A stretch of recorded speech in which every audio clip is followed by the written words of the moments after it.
Chapter 1. Whispers Beneath the Waves. The horizon shimmered like molten gold, stretching endlessly beyond the turquoise waters of the Bahamian Sea. The salty breeze carried secrets, soft murmurs that seemed to rise from the depths of the ocean itself. The island was alive with a vibrancy that could only belong to the tropics, its lush foliage swaying as if in rhythm with an unseen melody. Beneath the swaying palms, the air felt heavy, not with heat alone, but with the weight of unspoken yearnings. Nestled among the emerald fronds, a secluded cove lay untouched, its sands pale and smooth, as if the world had forgotten this small piece of paradise. The waves kissed the shore with a gentleness that seemed almost deliberate, their retreat leaving intricate lace patterns on the sand. It was a place of quiet magic, where time stood still, and the world outside faded into obscurity. She arrived as the sun began its descent, casting long shadows that danced like spirits across the beach. Her steps were slow, deliberate, her bare feet sinking slightly with every movement. A white dress billowed around her legs, catching the wind as if it, too, longed to be free. Her eyes, deep pools of thought, roamed over the expanse of water, taking in the endless horizon that seemed to mirror her own restlessness. She carried with her a small journal, its leather cover worn and faded from the salt air. Every page inside bore the weight of her thoughts, feelings too profound to speak aloud. Here, on this shore, she found solace in pouring her soul onto paper, letting the waves carry her words to places she could not reach. The tide was low, revealing jagged rocks that jutted out like the spines of ancient creatures. Small crabs scurried among them, their tiny claws clinking like whispers of another world. The woman crouched near the water's edge, tracing her fingers along the damp sand, as if searching for answers in its texture. She felt the ocean's rhythm, a pulsing beat that matched her own heart, a connection so raw it made her ache. Above, the sky deepened into shades of orange and crimson, the colors bleeding into the sea. Birds wheeled in the distance, their cries sharp and haunting.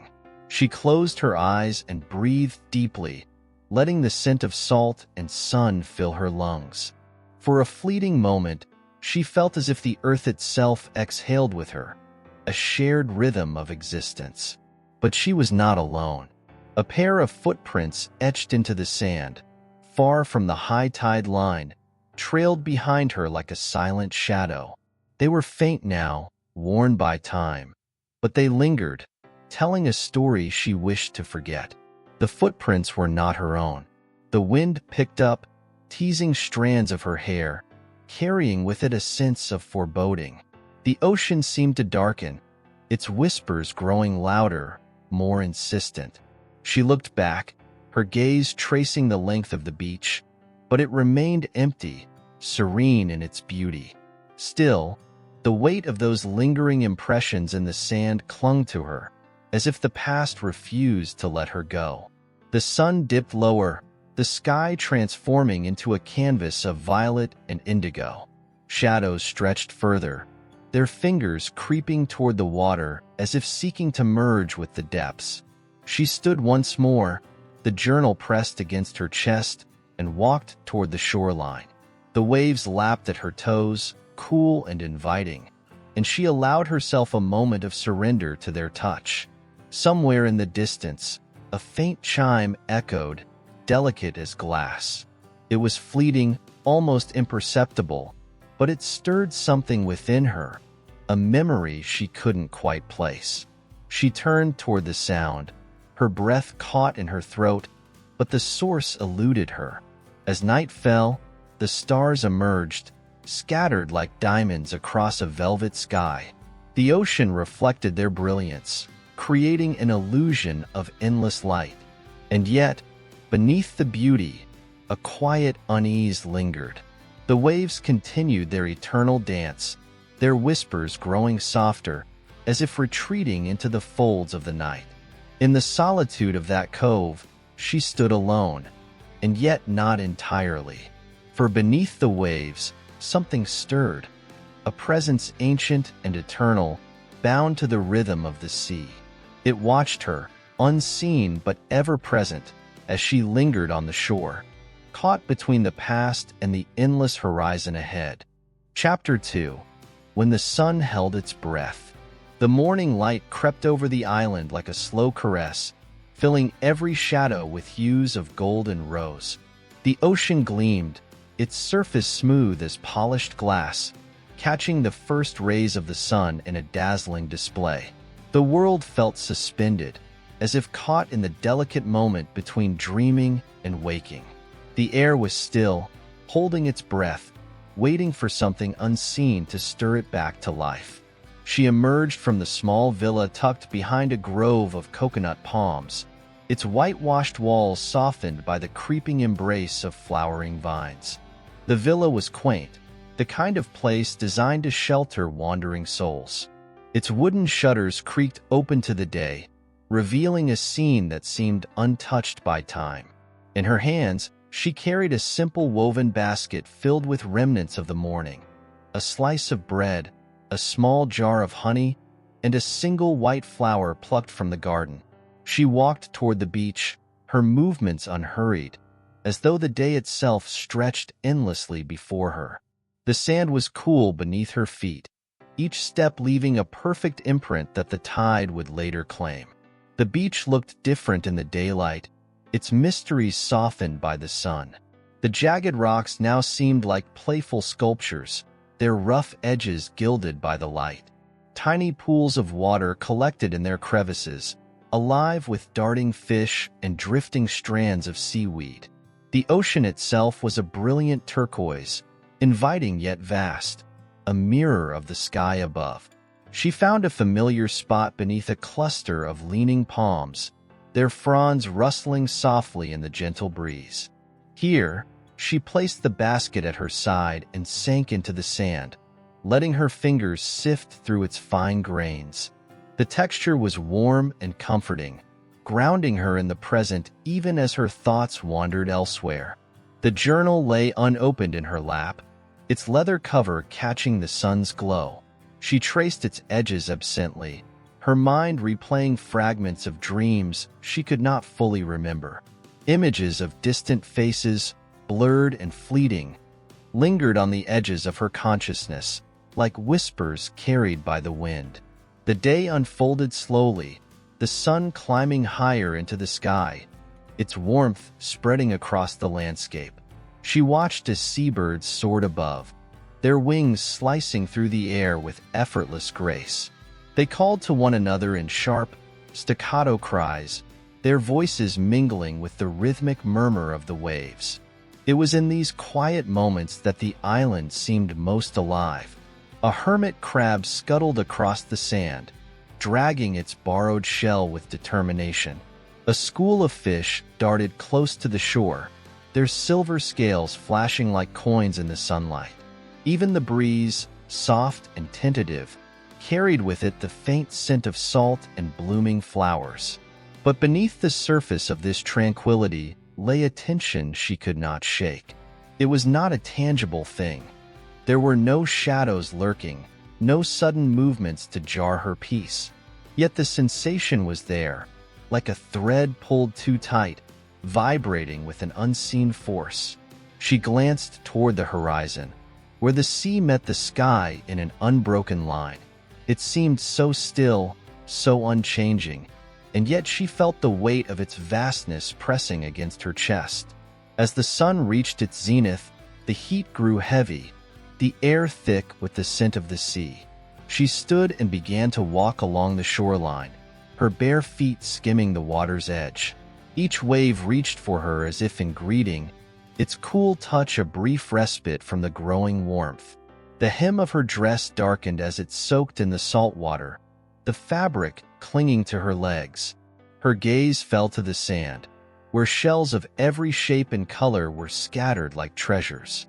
Some were delicate spirals, others jagged fragments, their edges smoothed by years of tumbling in the surf. She crouched and picked up a small, iridescent shell, turning it over in her hands. It shimmered in the light, a miniature reflection of the ocean's beauty. As she held the shell, a sudden gust of wind swept across the beach, lifting her hair and sending grains of sand swirling around her. The breeze carried a strange, fleeting scent, earthy and metallic, so different from the salty air. She froze, the shell slipping from her fingers and landing soundlessly in the sand. The wind died as quickly as it had come, leaving the beach once again in perfect stillness. Her heart raced, though she could not say why.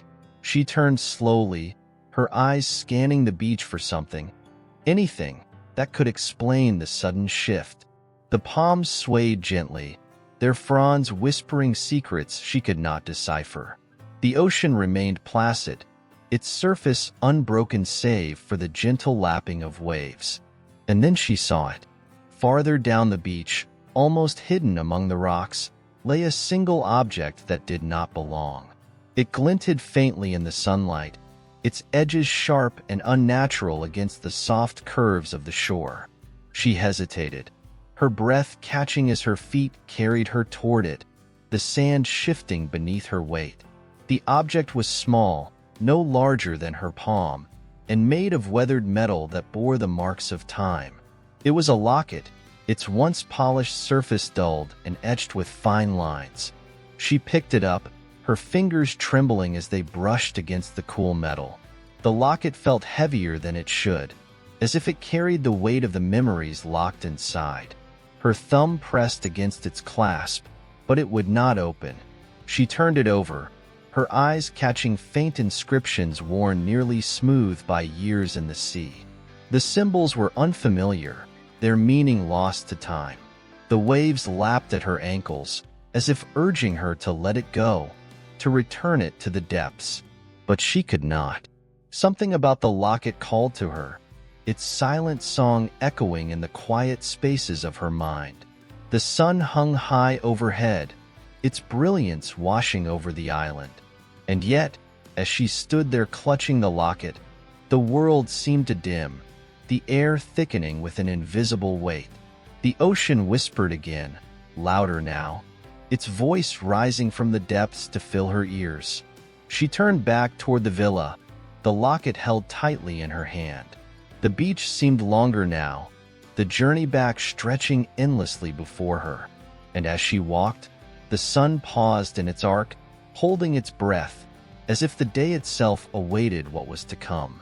Chapter 3: A Shoreline of Secrets.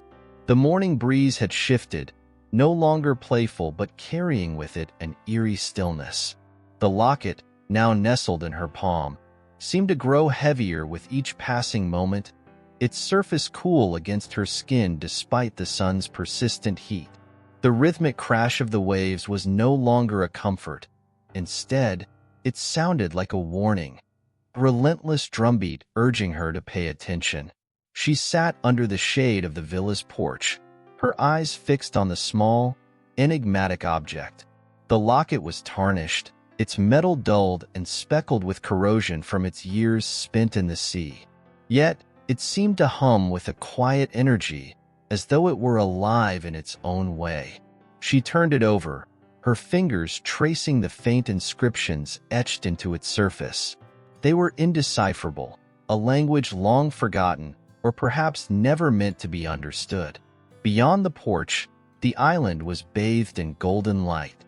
The palms swayed lazily, their leaves whispering secrets to one another. Birds darted between the trees, their movements quick and restless. The ocean sparkled in the distance, an expanse of turquoise that stretched toward infinity. But none of it held her attention. The locket consumed her thoughts, its presence so small and yet so profound. She had tried to open it, time and again. Her fingers had worked the clasp, pressing and prying with growing frustration. It refused to yield. She even brought it inside, attempting to ease it open with the blade of a knife. But the metal resisted, as though it were bound by something more than a simple mechanism. Now, it lay silent in her hand, an unsolvable mystery, Her thoughts drifted to the moment she had found it, to the strange gust of wind that had carried with it that metallic, almost otherworldly scent. It had been so brief, so fleeting, and yet it lingered in her mind like a memory just out of reach. She could not shake the feeling that the locket was tied to something larger, something unseen and unknowable. The hours slipped by unnoticed. The sun climbed higher into the sky, its heat pressing down like a physical weight. She wandered back to the beach, drawn to the place where she had first discovered the locket.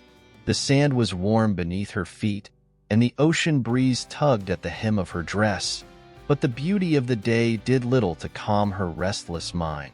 She knelt near the water's edge, letting her fingers dig into the damp sand. The tide had risen since the morning, erasing the footprints she had left behind. The beach was pristine, untouched save for the scattered shells and fragments of driftwood that the ocean had cast ashore. She searched the sand, as though expecting to find another clue, another piece of the puzzle, but the beach revealed nothing more. The locket hung around her neck now, suspended by a simple string she had fashioned from dried palm fibers. It rested against her chest, its weight a constant reminder of its presence. Each step she took felt heavier, as though the locket anchored her to the earth, refusing to let her drift too far. As she walked, she became aware of a change in the air. The breeze had stilled, and the sounds of the island seemed to fade into a muted hum. The ocean, once lively and inviting, now appeared darker, its surface rippling with a strange, unnatural rhythm. She stopped, her gaze drawn to the horizon where the sky met the sea. There, in the distance, a faint shape emerged, a dark outline against the brilliance of the water. It was indistinct, shifting and flickering as though it were not entirely real. She squinted, her heart pounding as she tried to make sense of what she was seeing. The shape did not move closer, nor did it drift away. It lingered on the edge of her vision, a shadow that defied explanation. The locket grew colder against her skin. She pressed her hand to it instinctively, as though to steady herself, and felt the faintest vibration, a pulse that matched the rhythm of her own heartbeat. A chill ran through her, and she stepped back, her feet sinking into the sand. The shadow on the horizon seemed to dissolve, vanishing as suddenly as it had appeared. The ocean returned to its usual calm, its surface reflecting the sky's brilliant blue. The breeze resumed, carrying with it the familiar scent of salt and sun. Yet, the moment lingered in her mind, a haunting reminder that the island was not as it seemed. She turned back toward the villa, her steps quick and purposeful. The locket's weight felt heavier than ever, as though it were pulling her towards something she could not yet see. Inside the villa, she placed it on the small wooden table by the window, its surface catching the afternoon light. She stared at it, her mind racing with questions. Who had lost this locket? How long had it been buried in the sands of the island, waiting to be found? And why had it resisted her attempts to open it? The answers eluded her, slipping through her fingers like grains of sand. But one thing was certain: she could not ignore the locket's presence. It was more than a simple trinket. It was a key, though to what, she could not yet say. The day waned, the shadows growing longer as the sun dipped toward the horizon. She sat by the window, watching as the light faded from the sky. The locket glinted faintly in the twilight, its surface catching the last rays of the sun. And as night fell, she felt the weight of its secrets pressing against her chest, a silent reminder that her journey had only just begun. Chapter 4. Tides That Bind. Night enveloped the island in its velvety embrace, the darkness punctuated only by the soft glow of the moon. It hung low in the sky, its silvery light casting the world in sharp contrasts, black shadows and pale highlights that turned the familiar landscape into something foreign and mysterious. The ocean reflected the moon's glow, its surface shimmering like liquid glass. Yet, beneath this serene beauty, the island seemed to hum with an energy she could not name. Inside the villa, the locket lay where she had left it, its metal gleaming faintly in the moonlight streaming through the window. She sat nearby, her body still but her mind restless, turning over the events of the day with relentless intensity. The memory of the dark shape on the horizon lingered. Its outline burned into her thoughts like the afterimage of a flame. The locket had become a tether, binding her to questions she could not answer. She felt its presence even now, as though it exerted a pull on her soul, drawing her towards something she could neither see nor understand. It was maddening in its silence, its refusal to yield its secrets. Unable to bear the stillness any longer, she rose and stepped out onto the porch. The night air was cool against her skin, carrying with it the scent of salt and blooming jasmine. The palms whispered softly, their fronds swaying in a rhythm that seemed both ancient and eternal. The ocean murmured in the distance, its voice low and steady, like the heartbeat of the world. She walked toward the beach, the sand cool and damp beneath her feet. The moon painted the shoreline in silver, each grain of sand glinting like a tiny star. The tide was higher now, the waves reaching farther up the shore, their edges frothy and white. She moved closer, her steps unhurried, until the water lapped at her toes. Here, at the water's edge, she felt both insignificant and infinite, a single thread in the vast tapestry of existence. The ocean stretched before her, its surface calm yet unfathomable, hiding depths she could not begin to imagine. She closed her eyes and breathed deeply, letting the rhythm of the waves fill her senses. When she opened her eyes, she saw it, a faint glow beneath the water, just beyond the breakers. It pulsed softly, like a heartbeat, its light shifting between hues of blue and green. She froze, her breath catching in her throat, as she tried to make sense of the sight. The glow seemed to call to her, a silent beckoning that stirred something deep within her. She stepped forward, the water rising to her ankles, then her knees. The glow grew brighter as she approached, its light dancing across the surface of the waves. It was mesmerizing, a beauty so strange and otherworldly that she could not look away. The locket, still hanging around her neck, grew cold against her skin. She reached up to touch it, her fingers brushing against its metal surface. It vibrated faintly beneath her touch, a pulse that matched the rhythm of the glowing light. The connection was undeniable. She waded farther into the water, the waves tugging at her dress until she was waist deep. The glow was directly beneath her now, its light so bright that it illuminated the sand beneath the waves. She knelt, her hands plunging into the cool water, and felt something solid beneath her fingers. It was a small box, encrusted with barnacles and wrapped in strands of seaweed. She pulled it free, her arms trembling with the effort, and held it above the water. The glow dimmed as she lifted it, fading to a faint shimmer that lingered on her skin. The box was heavy, its surface rough and weathered, and its lid bore the same indecipherable markings as the locket. She carried it back to shore, her movements careful and deliberate, and set it down on the sand. The box seemed to hum with energy, its vibrations faint but persistent, as though it were alive in some strange way. She knelt beside it, her fingers tracing the markings on its surface. The lid resisted her attempts to open it, just as the locket had.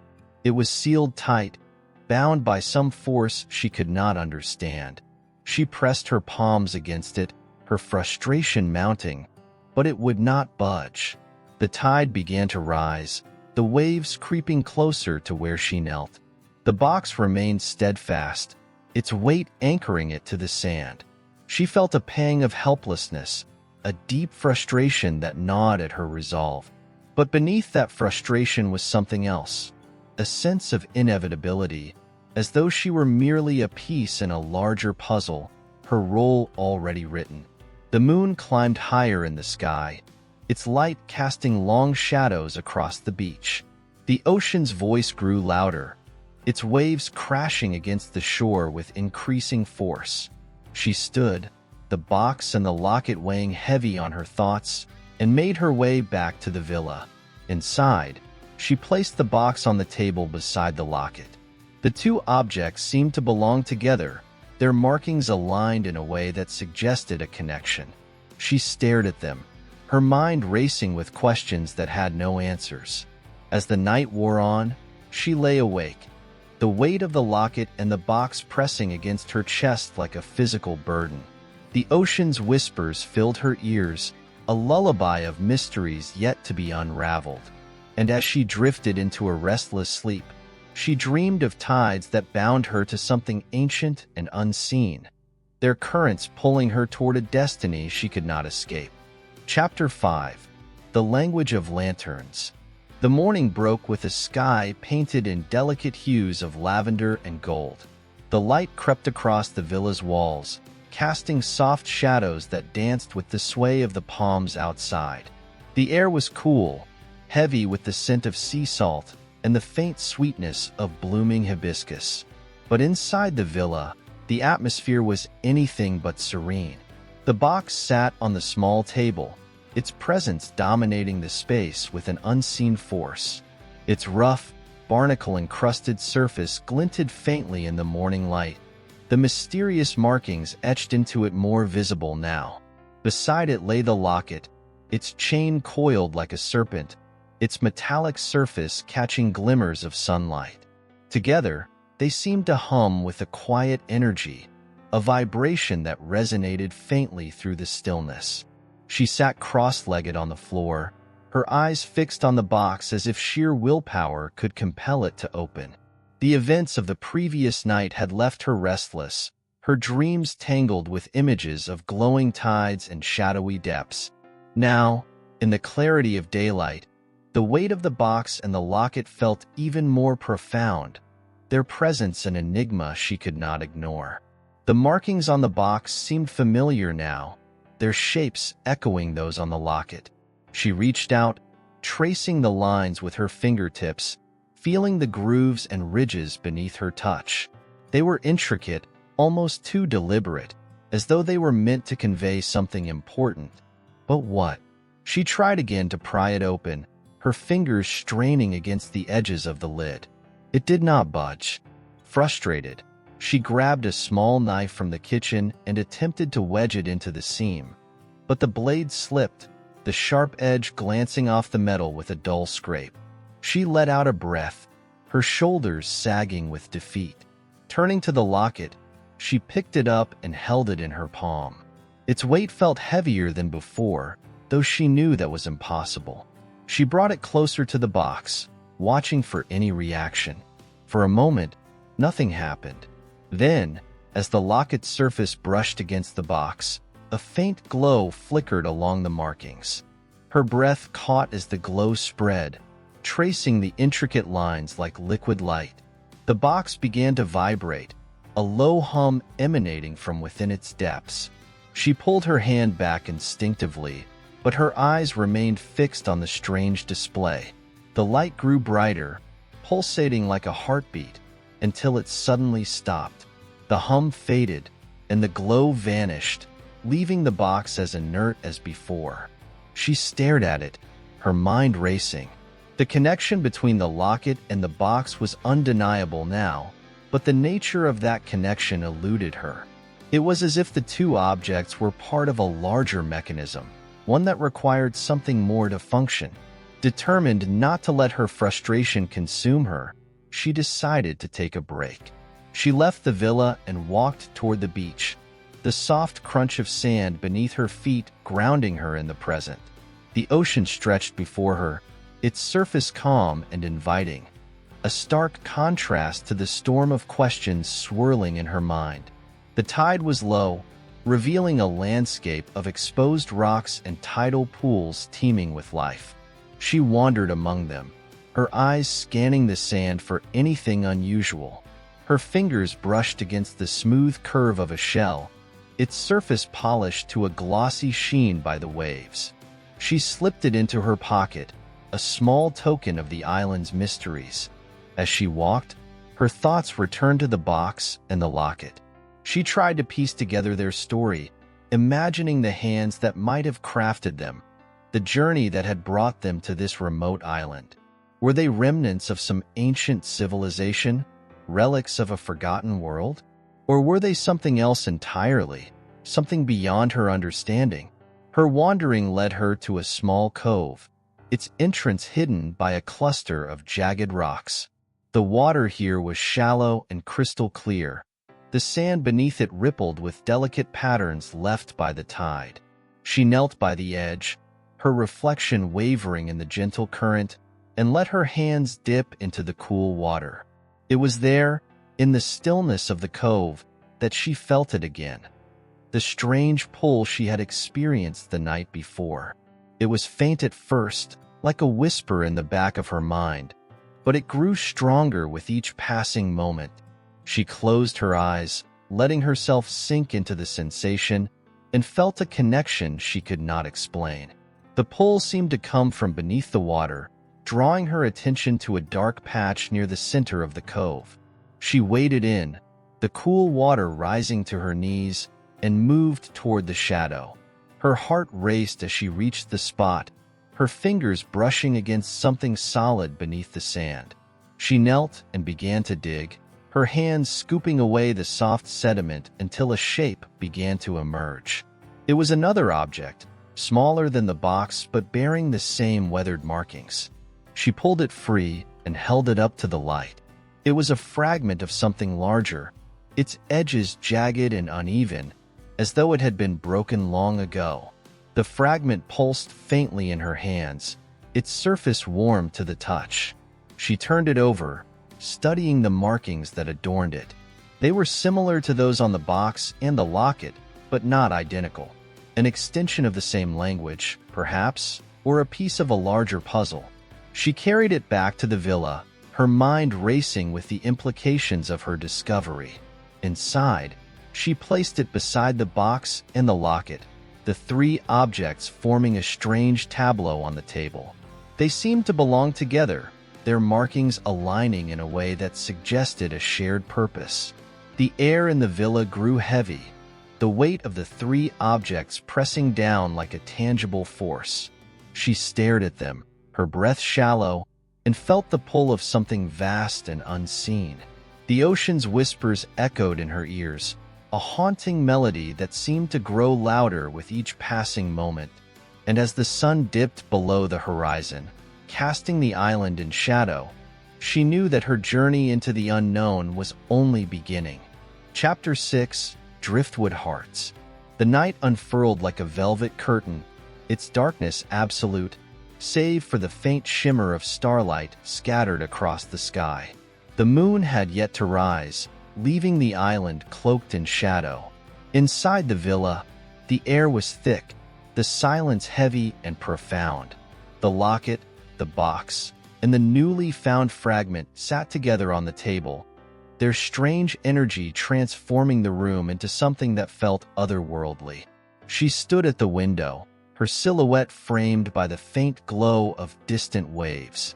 The ocean had always been a source of comfort for her, a constant presence that whispered of eternity. But now, its vastness felt oppressive, its depths teeming with secrets she was not sure she wanted to uncover. The objects on the table seemed to pulse faintly, their vibrations a rhythm that matched the steady beat of her heart. Unable to remain still, she lit a single candle and carried it to the table. The flame flickered, casting elongated shadows that danced across the walls. She leaned closer, her fingers grazing the cool metal of the locket, the rough surface of the box, and the jagged edges of the fragment. They felt alive under her touch, as though they were not mere objects but sentient beings, aware of her presence.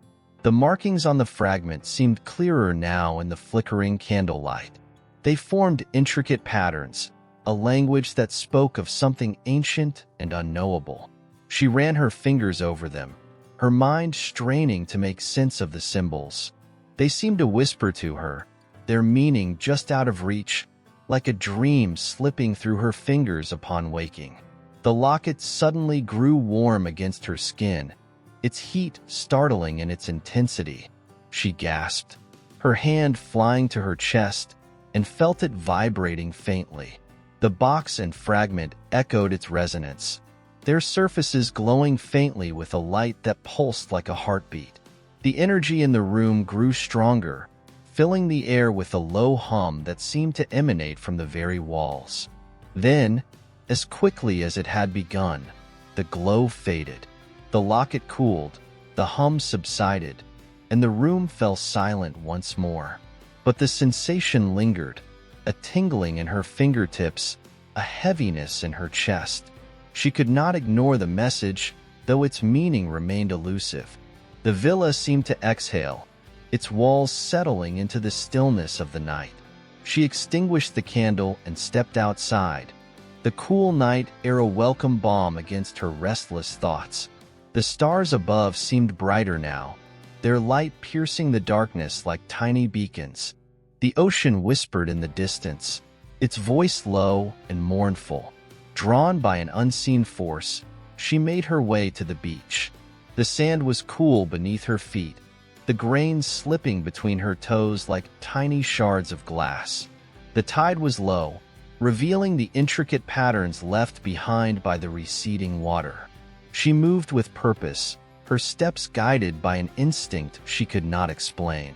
As she neared the water's edge, she saw it again, the faint glow beneath the waves. It pulsed softly, its light shifting between hues of blue and green, a mirror of the energy she had felt earlier. She waded into the shallows, the water lapping at her ankles, then her knees. The glow grew brighter as she approached, its light rippling across the surface of the water. She knelt, her hands plunging into the cool water, and felt something solid beneath her fingers. It was smooth and cool to the touch, its surface unyielding. She pulled it free, her arms trembling with the effort, and held it up to the moonlight. It was another fragment, smaller than the first but bearing the same intricate markings. The connection between the fragments, the box, and the locket was undeniable now. They were pieces of a larger whole, scattered like breadcrumbs leading her toward an unknown destination. She carried the fragment back to the villa, her steps quick and purposeful, and placed it alongside the others. The four objects seemed to hum in unison, their vibrations resonating through the table and into her fingertips. She stared at them, her breath shallow, as the markings began to align. The symbols on the fragments connected with those on the box, forming a complete pattern that radiated a strange, luminous energy. The locket, still hanging around her neck, grew warm once more. It seemed to pull toward the box, as though drawn by an invisible force. She removed it and placed it at the center of the arrangement, watching as its surface glowed with a soft, golden light.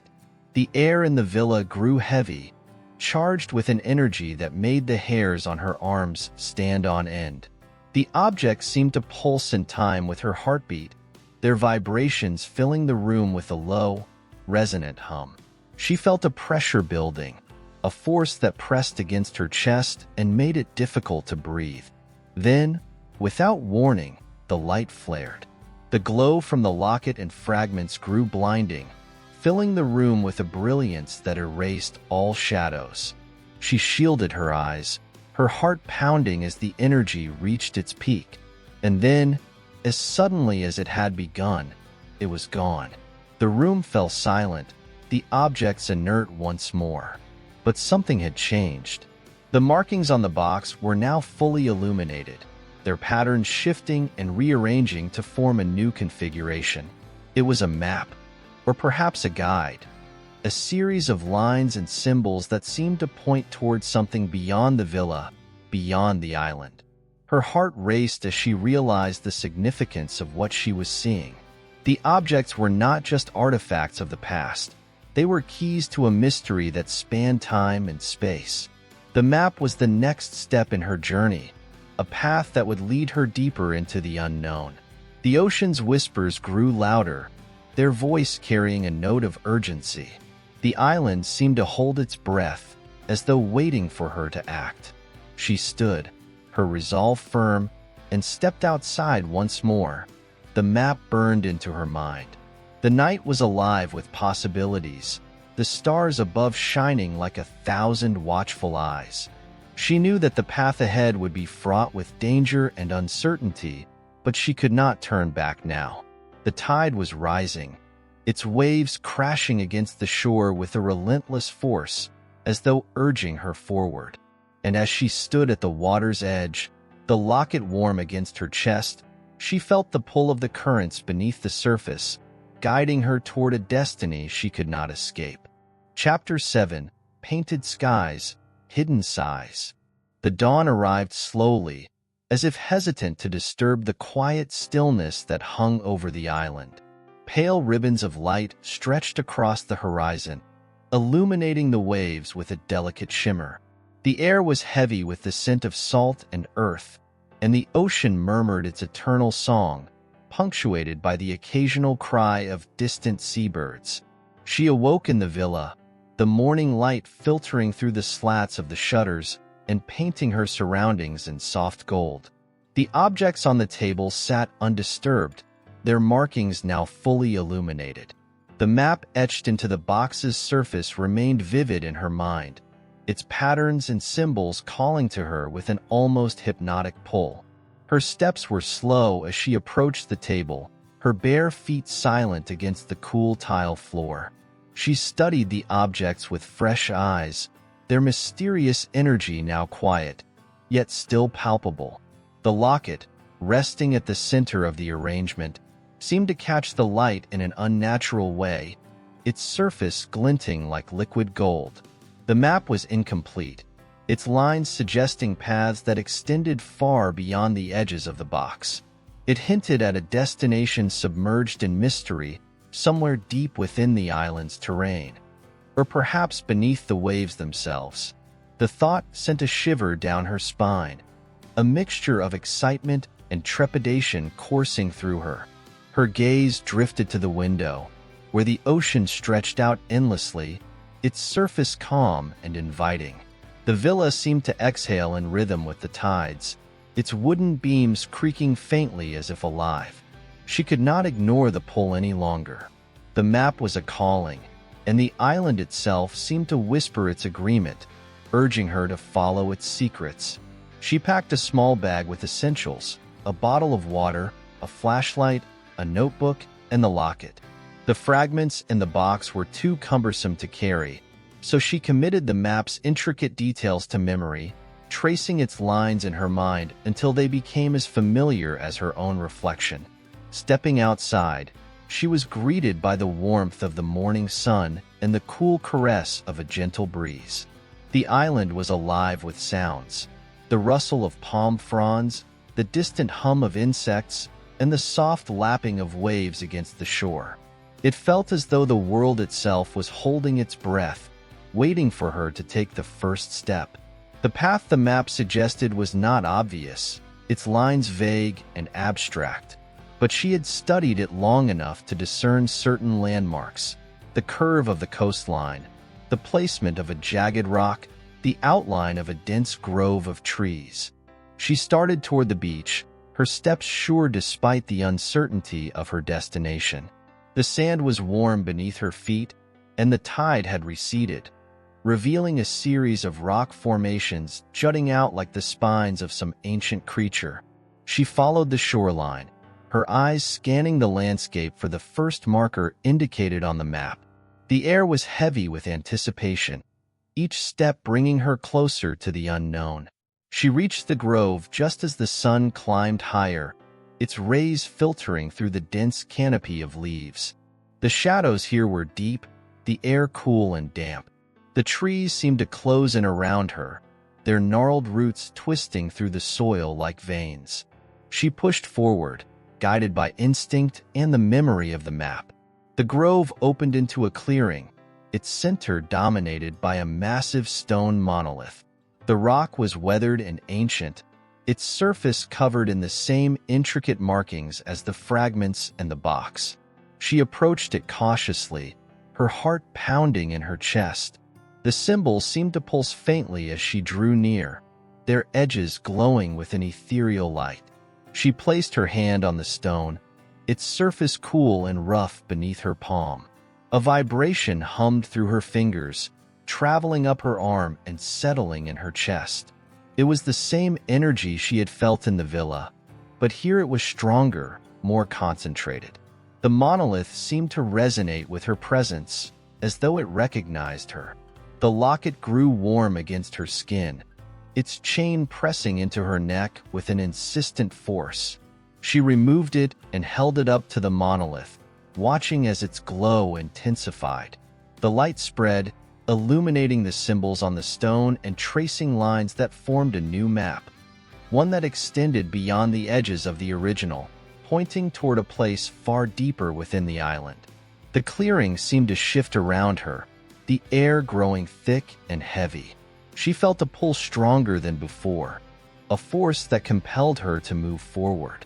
She slipped the locket back around her neck and stepped away from the monolith, her mind racing with the implications of what she had seen. The path ahead was treacherous, winding through dense foliage and over uneven terrain.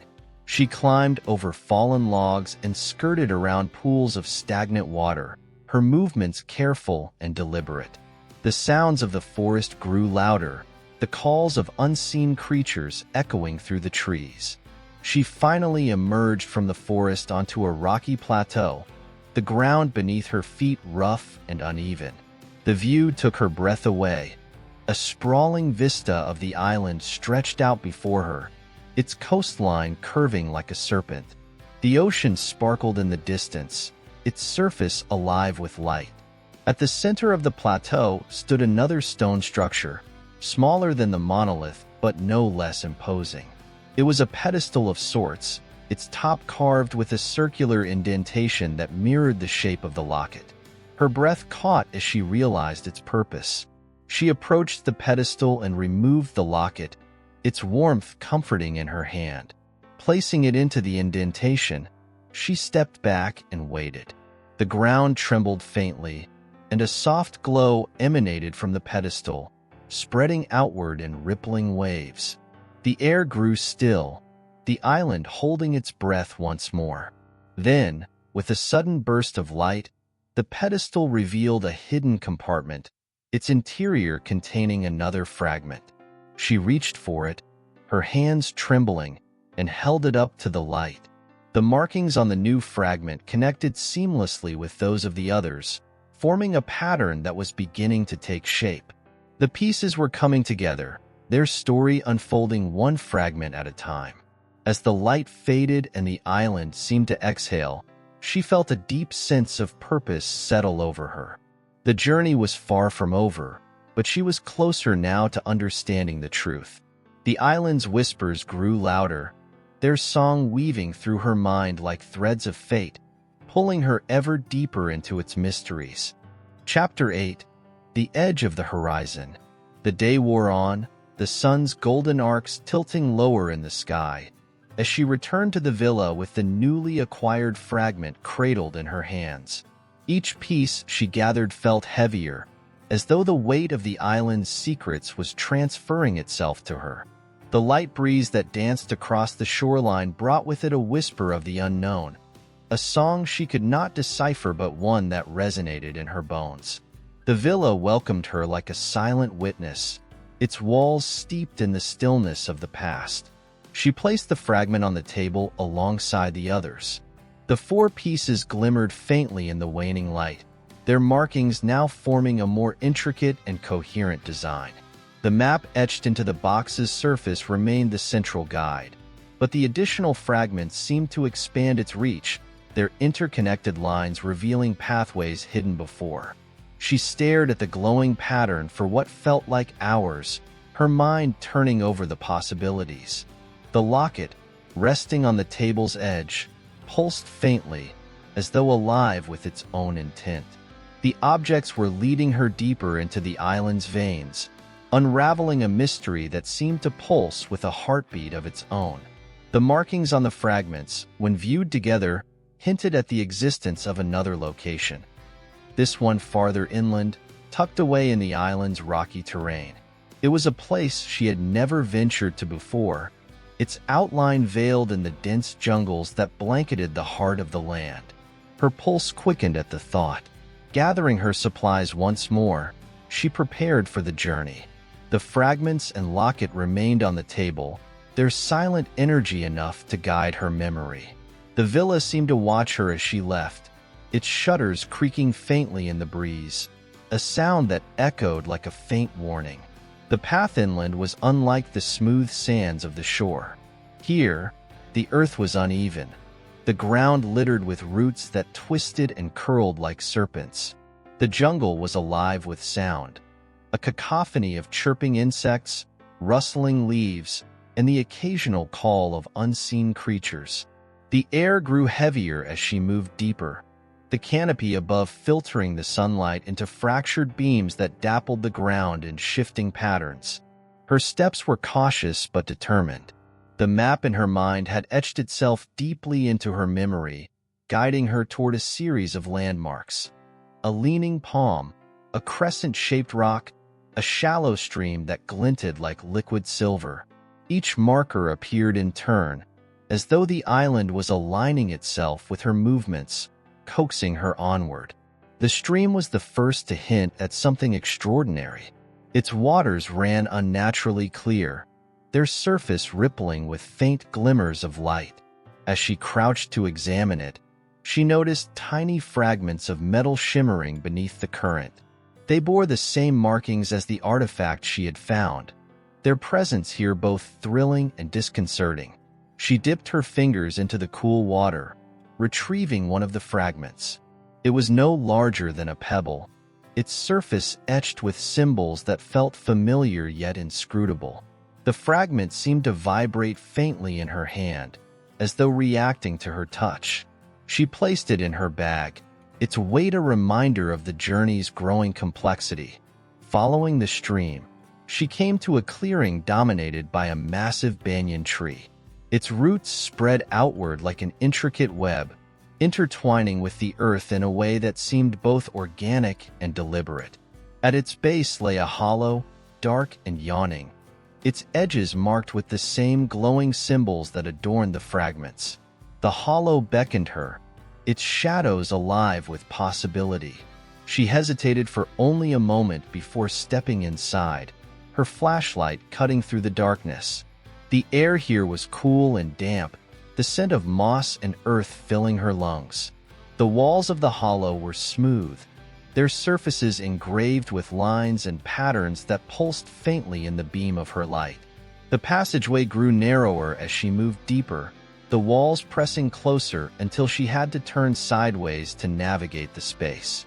Her breath echoed in the confined corridor, mingling with the distant drip of water and the faint hum of energy that seemed to emanate from the very earth. At last, the passage opened into a cavern. The space was vast, its ceiling lost in shadow, but the center of the chamber glowed with a soft, ethereal light. There, on a raised stone pedestal, lay another fragment, its markings shimmering like fireflies trapped beneath its surface. The fragment was larger than the others, its edges jagged but unmistakably part of the whole. She approached it slowly, her heart pounding in her chest. As her fingers closed around its cool surface, the cavern seemed to exhale, the air growing warmer and more alive. The fragment reacted immediately, its light intensifying and spreading outward in waves that illuminated the entire chamber. The walls came alive with glowing patterns, their lines connecting in a web of intricate designs that mirrored the markings on the fragments. The cavern itself seemed to hum, its resonance vibrating through her body. She clutched the fragment tightly, feeling its energy coursing through her veins. The patterns on the walls shifted, aligning themselves to form a new map, a deeper, more detailed guide that seemed to lead not just through the island, but into its very heart.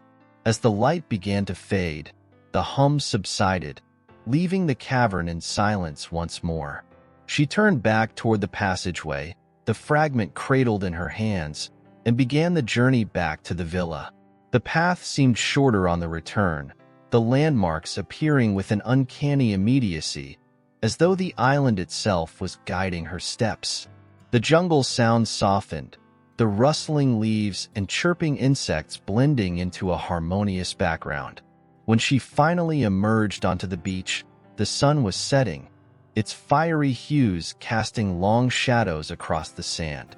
The villa stood silhouetted against the fading light, its presence a beacon of familiarity amidst the island's mysteries. She placed the new fragment on the table alongside the others, its markings seamlessly aligning with those already present. The map was nearly complete now, its lines and symbols forming a picture that spoke of something vast and ancient, hidden within the island's core. The locket pulsed faintly, its warmth a reminder of the journey still ahead. The villa seemed to hum faintly in response, its walls imbued with the energy of the objects it sheltered. As the last rays of sunlight disappeared, leaving the island bathed in twilight, she sat at the table, her fingers tracing the map's intricate lines. The island's secrets were drawing her closer, its veins pulsing with a rhythm that matched her own. And somewhere in the distance, the ocean murmured, its voice a low, haunting lullaby that promised both revelation and peril. Chapter 9, Between Sand and Stars. The night stretched before her, thick and velvet, the sky punctuated by a tapestry of stars. They hung low over the horizon, as though drawn closer by the weight of the mysteries that enveloped the island. Beneath the stars, the villa stood silent, the sound of the ocean brushing against the shore in gentle waves. But inside, a different kind of stillness had settled, one that weighed heavily on her chest, as though the island itself had decided to hold its breath. The map on the table was no longer just a map.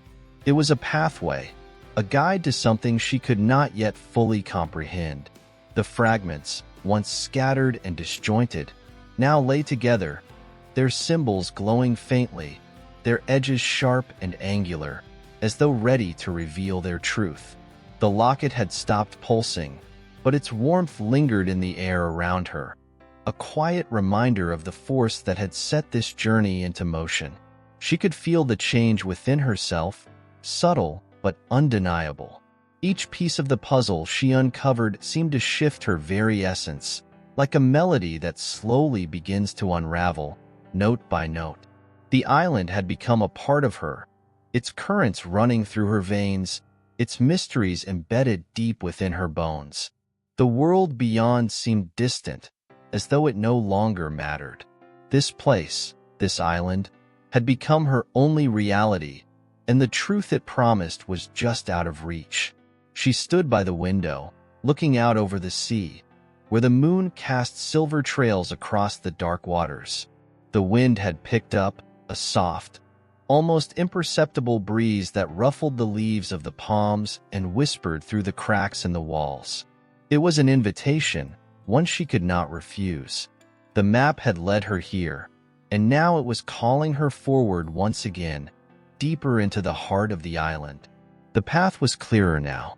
The last fragment, the one she had placed alongside the others, had revealed a new series of symbols, different from the ones before. They seemed to converge, leading to a single point deep within the island's interior. The thought of this unknown destination sent a surge of energy through her.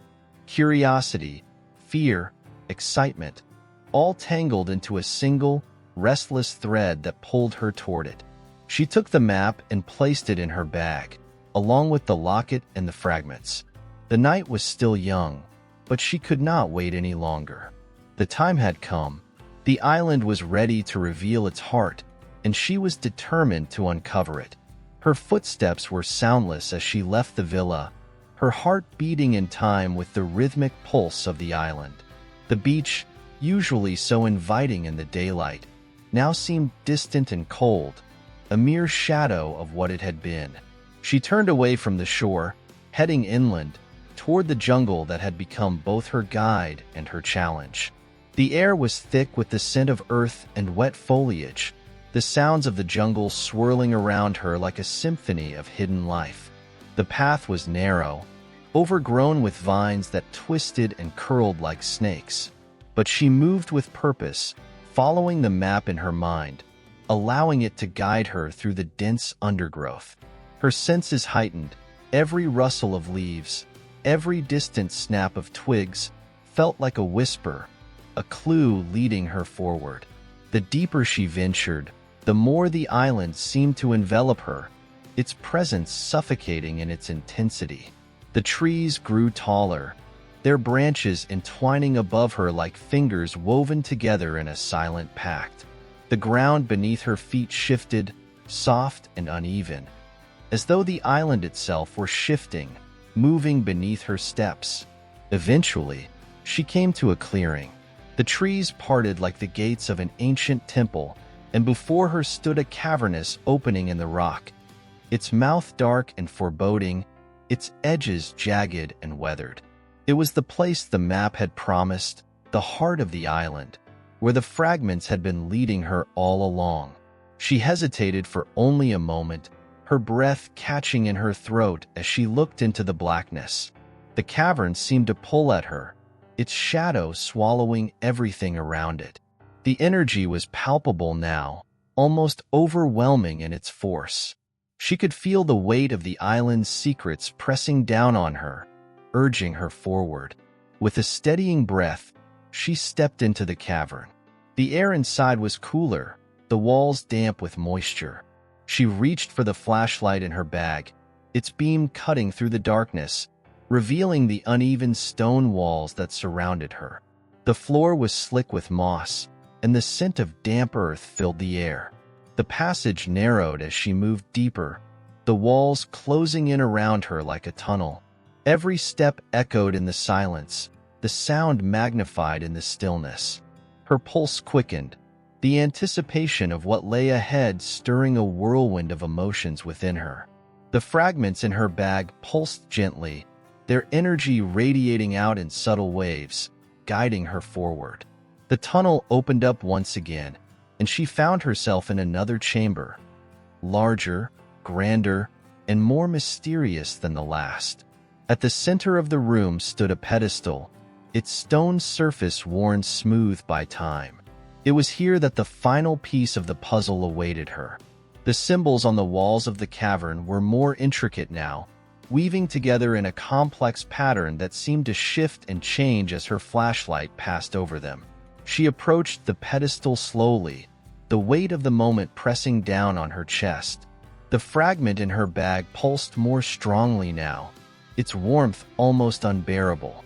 She removed it carefully, feeling the heat radiate from it as though it were alive. It was the final piece, the one that would complete the map, that would reveal the island's deepest secret. With trembling hands, she placed the fragment onto the pedestal. As soon as it made contact, the ground beneath her feet trembled, and a low hum filled the air, vibrating through her bones. The walls of the cavern seemed to come alive, the symbols glowing brightly, their lines shifting and moving in intricate patterns. The air crackled with energy, and she could feel the island's heartbeat in her chest, loud and steady, like the thrum of a drum. The pedestal sank slowly into the earth, revealing a hidden compartment beneath it. Inside lay a small, ancient box, its surface covered in the same symbols that adorned the fragments. The box was intricately carved, its edges sharp and delicate, as though it had been waiting for centuries to be found. Her hands shook as she reached for it, lifting it from the compartment. As she held it in her hands, she felt a surge of energy, powerful and overwhelming. The box, like the island itself, seemed to hum with life, as though it had been waiting for her touch all along. And for the first time since her journey had begun, she understood. The island was not merely a place. It was a living, breathing entity, its veins running through every rock, every tree, every fragment of the earth. The secrets it held were not meant to be uncovered by just anyone. It had chosen her. With the box in her hands, she stood in the heart of the island, knowing that the journey had reached its pinnacle, and yet it was only just beginning. The island's secrets were no longer hidden in the shadows. They were laid bare before her. But as the hum of the energy resonated in her chest, she knew that some truths could never be fully understood, only felt. Chapter 10. Storms We Cannot See. The box felt impossibly heavy in her hands, its surface cool and slick, as though it had just emerged from the depths of the earth. She stood in the cavern's dim glow, the weight of its ancient presence sinking deep into her bones. The energy around her had shifted. It was no longer the quiet hum she had felt earlier, but a rising force that seemed to pulse with life, alive, urgent, and demanding. She hesitated for a moment, her fingers tracing the edges of the box. The symbols carved into its surface were familiar now, their meanings etched into her memory as though the island itself had whispered its secrets into her soul. Yet, there was something more, something hidden beneath the surface, a truth that had yet to be revealed. The cavern, now illuminated by the light emanating from the box, seemed to stretch endlessly in all directions. The walls, the symbols, the very earth beneath her feet, all seemed to pulse with a living energy, as though they were waiting for her to unlock the next step. The map, still vivid in her mind, was no longer just a guide. It was a blueprint for something far greater, something older than time itself. But it was the box that had drawn her here, and it was the box that held the key. She knew, deep down, that this moment, the one she had been rushing toward for days, weeks, months, was both the culmination and the beginning. What lay inside the box would change everything. And yet, for all the certainty she felt in her heart, a flicker of doubt stirred in the depths of her mind. The silence of the cavern seemed to press in around her, thick and suffocating.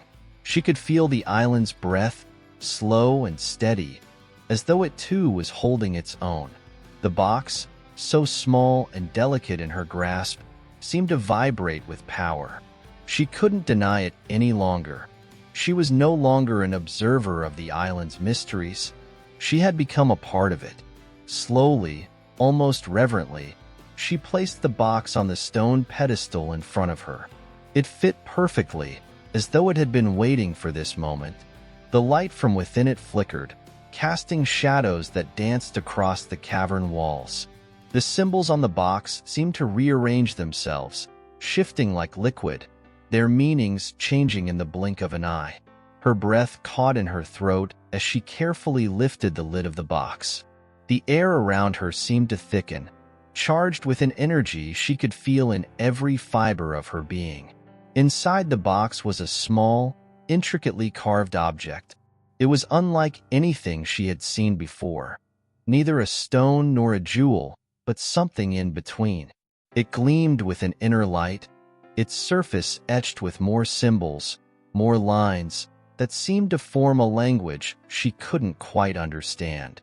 She reached for it, her fingers trembling as they brushed the object's cool surface. The moment she touched it, the cavern seemed to shift, the walls vibrating with a deep, resonant hum.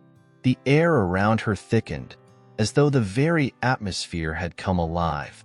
The symbols on the object pulsed, their meaning finally becoming clear in her mind.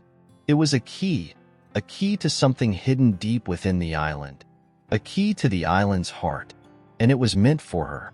The light from the object grew brighter, its glow expanding until it illuminated the entire cavern.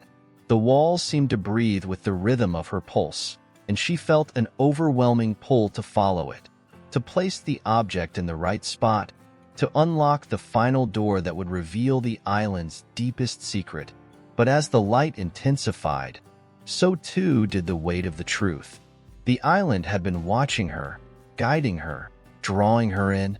She had been chosen, not just to uncover the island's secrets, but to become a part of them. The key was not just for the island. It was for her, too. It was a part of her now, bound to her as much as she was bound to it. She stood there for what felt like an eternity, her breath coming faster as the energy surged around her. She could feel it, feel the island's heartbeat, feel the way it had changed her. The pieces of the puzzle had fallen into place, and yet, the full picture remained shrouded in mystery. The light from the object flickered, then dimmed, as though it were waiting for her decision. And in that moment, she knew that there was no going back. The choice had been made, the path set. The island had no more secrets to hide, and it had nothing left to offer her. What lay ahead was for her alone to discover. With a final, steadying breath, she placed the object back inside the box, the light slowly fading as she closed the lid. The cavern fell into silence once again, the energy around her settling into stillness. The island seemed to exhale, the hum of its power fading into the distance. She stepped back, her heart heavy with the weight of what she had just experienced. The map, the fragments, the box. All of it had led her here, to this moment, and yet, she felt no closer to the truth. The island's heart had been revealed to her, but its secrets remained locked away, just out of reach. The journey was not over. The island had given her a key, but the door it opened was not one she could walk through just yet. There was more to uncover, more to learn, more to understand. The moon had risen higher in the sky, its light now casting long shadows across the cavern floor. She gathered the box and the key, placing them carefully in her bag. As she turned to leave, the cavern's entrance seemed to close in on her, the darkness swallowing the light behind her. But even as she stepped back onto the narrow path that led out of the cave, she felt a change. The island had given her its heart, its power, and now she understood. The journey ahead was not one of discovery, but of transformation. She would not simply uncover the island's secrets, she would become one with them. And as she made her way back toward the villa, the locket pulsed faintly in her bag, its warmth a constant reminder of the journey that lay ahead. The island's heart was hers now, and with it, everything had changed. Chapter 11. The Rhythm of a Distant Drum. The island, once a place of quiet wonder, now felt like an ancient, restless entity, its every whisper reverberating within her. The moments that had once seemed insignificant now carried the weight of everything she had discovered, as though the land itself were shifting beneath her feet. She could no longer separate herself from the island. Its heartbeat had become hers, its mysteries woven into her thoughts like threads that refused to unravel. As she stood on the balcony of the villa, the morning sun cast golden rays over the ocean, turning the water into a shimmering expanse of molten silver. The breeze, though soft, carried an undercurrent of something deeper, a secret, perhaps, or an invitation. The waves continued their endless rhythm, a steady reminder of the passage of time. Yet everything around her felt suspended, caught between the past and the future, where each breath she took seemed to echo in the vast, silent expanse of the island. The box rested on the table before her, the key hidden within its folds, its surface cool and quiet once again. She had not opened it since the moment in the cavern, when the light had surged through the walls and her body had trembled with the force of it all. The island had given her the key, but it had not yet shown her where the door was. She had ventured so far and uncovered so much, but there was still a piece missing, a space within her that the island itself had yet to fill. With the box in hand, she felt an urgency, as though time were pressing her forward, demanding that she move, that she act. Yet, something held her back. The quietude of the villa, the gentle hum of the ocean, all of it was a balm for her restless soul, a place to pause and listen. She had come so far, but the final step, the one that would bind her fully to the island, seemed just out of reach. Her eyes drifted over the shoreline, where the waves met the sand in an eternal dance, and then up to the thick jungle that stretched beyond the villa, its canopy lush and impenetrable. The island's heart, she had discovered, was not just in the cavern, not just in the box. It was in every inch of the land, in the very air she breathed. It pulsed with life, with memory, and with something else. Something that made her question whether she had truly understood what she had uncovered. The morning unfolded before her like a slow, deliberate breath. She couldn't shake the feeling that everything she had learned thus far was merely a prelude, a taste of something far grander and far more elusive. The key was the answer. She knew that much, but what did it unlock? What was the door that awaited? The day moved on with an agonizing slowness, the sun climbing higher, casting shadows that stretched across the land. But for all the beauty that surrounded her, the emptiness within her deepened. The island had shown her its secrets, given her its power, but it had not yet revealed its true purpose. The question lingered in her mind, unspoken but unyielding. Why had she been chosen? As the afternoon sun began to dip lower in the sky, painting the horizon with shades of orange and pink, she made her decision. She could no longer wait, no longer remain caught in the web of uncertainty. The island had set her on this path, and now it was time to follow it to its end, wherever that might lead. The jungle seemed different now, darker somehow, its once inviting path now filled with shadows that twisted and writhed. Yet, she could not turn back. She had come too far to stop now. The locket, nestled in her bag alongside the box, and the key, pulsed softly as she stepped into the thick of the jungle once more. The trees loomed overhead, their branches intertwining like hands holding secrets, and the air grew thick with humidity, pressing in around her with a heaviness she couldn't escape. The deeper she went, the more the island seemed to close in around her. The sounds of the jungle, once familiar, now felt distant, as though they were muffled by something beyond her comprehension.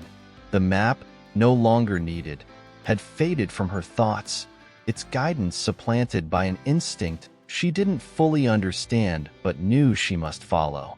Each step she took felt deliberate, her feet sinking into the soft earth beneath her, as though the land itself were trying to pull her into its depths. And then she saw it, a clearing ahead, bathed in a strange, ethereal light. The air shifted as she approached, its warmth replaced by a cool, almost breathless stillness. The clearing, unlike the others she had crossed, felt ancient, untouched by time, as though it existed outside the world she knew. The trees that bordered it seemed to bend inward, their branches forming a natural archway, and in the center of the clearing stood a single stone structure, weathered and worn, but undeniably majestic. It was a doorway, she realized, a doorway unlike any she had seen before, and it beckoned her forward. The box in her hands grew warm again, the key inside it thrumming with energy, as though it recognized the importance of this place. She approached the stone doorway slowly, her heart pounding in her chest. The closer she got, the more the air seemed to vibrate with power. This was the place. This was the door she had been seeking. As she stood before the stone doorway, she felt the weight of the island's gaze upon her. The key within the box called to her, its pull undeniable. It was time. With steady hands, she removed the key from the box and held it up to the door. The symbols that adorned it seemed to respond, glowing faintly in the fading light. The stone trembled, and she could feel the ground shift beneath her feet, as though the island itself were preparing for what was to come. She placed the key into the lock, and as it turned, the stone doorway groaned, its edges cracking and shifting as if a long-forgotten mechanism had been set into motion. The air hummed, the vibration in the ground deepening, until the door opened slowly, revealing a vast chamber beyond. Her breath caught in her throat as the darkness beyond the door seemed to swallow the light. It was a space unlike any she had ever encountered, both ancient and timeless, its walls carved with symbols that seemed to move as she watched them. The room pulsed with an energy so potent that it felt like the heartbeat of the earth itself. She stepped forward, the box still in her hands, the key now embedded in the heart of the stone. The door closed silently behind her, and as she crossed the threshold, she felt an overwhelming sense of both relief and dread. The island's secrets were finally being laid bare before her. But as she entered the chamber, she knew one thing for certain. This was only the beginning. Chapter 12, Where Shadows Kiss the Sea. The chamber beyond the stone doorway was unlike anything she had ever imagined. The air inside was thick with an energy that buzzed against her skin, a subtle hum that reverberated deep in her chest. The room, vast and seemingly endless, stretched far beyond the reach of any natural light. A faint glow emanated from the walls, where intricate patterns of symbols twisted and curled, their meanings as elusive as the shadows they cast. The space was alive with an ancient, primal force, and as she stepped further inside, the weight of the island's secrets pressed down upon her like a tide, rising higher with each passing second. The walls, though smooth to the touch, seemed to pulse with the rhythm of a heartbeat, as though the island itself were alive, breathing with her, watching her. Every step she took echoed in the silence, and she felt the ground beneath her feet shift slightly, as if the very earth was adjusting to her presence. She knew, with a certainty that sent a shiver down her spine, that she was no longer just a visitor on this island. She had become part of it. The line between herself and the land had blurred, and now, in this moment, she was as much a part of the island's ancient story as the stone and the symbols that surrounded her. In the center of the room, a pedestal stood, low to the ground, ancient, worn by time, but still standing tall. Upon it lay a large, dark stone, its surface smooth and cold, the faintest flicker of light dancing across it. It was the source of the island's power. She could feel it. Everything had led to this moment, this singular, unavoidable truth. The key, the box, the cavern. All had been steps on a journey that had been set into motion long before she had ever arrived. The stone on the pedestal was not merely an artifact. It was the heart of the island, the very core from which all its mysteries had sprung. As she approached, the energy in the room intensified, drawing her in like a magnet. The light around her seemed to bend toward the stone, and she felt herself being pulled closer, her footsteps quickening as though the island itself was guiding her, urging her to take the final step. The key in her pocket, once cold and dormant, now pulsed with warmth, its rhythm in perfect sync with the thrum of the stone at the center of the room. It was as though the island had recognized her presence, acknowledged her as a part of its long-forgotten tale. The feeling was overwhelming, terrifying, yet oddly comforting. She reached out, her fingers brushing against the stone. The moment she touched it, the energy in the room surged, flooding her senses with images, flashes of ancient times, of rituals long lost to history, of the island's birth and the generations that had lived and died within its shadow.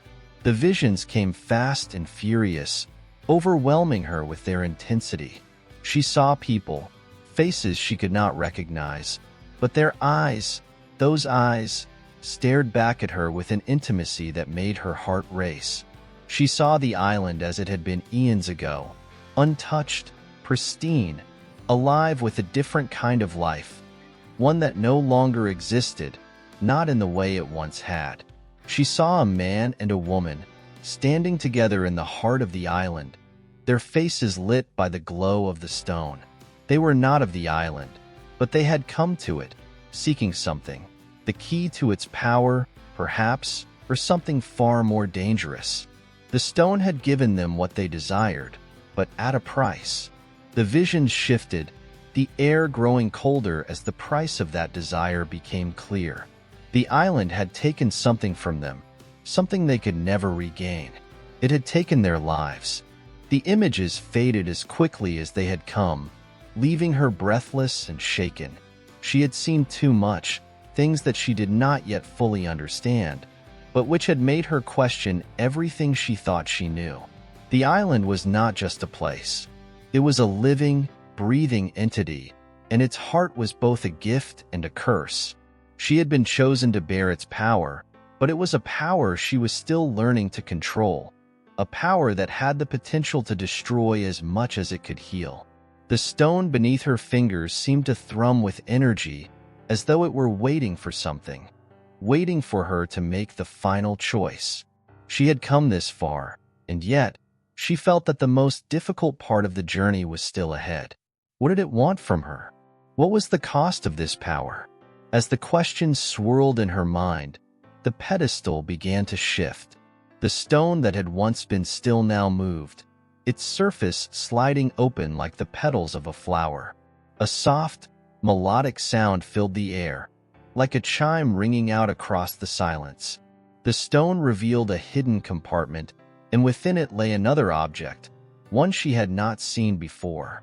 It was smaller than the stone, delicate in appearance, but its presence was no less commanding. It was a locket, its surface carved with the same symbols that adorned the walls of the chamber. The moment she touched the locket, she felt an overwhelming surge of emotion. Rush of memories not her own, of lives lived long ago, of loves and losses that transcended time.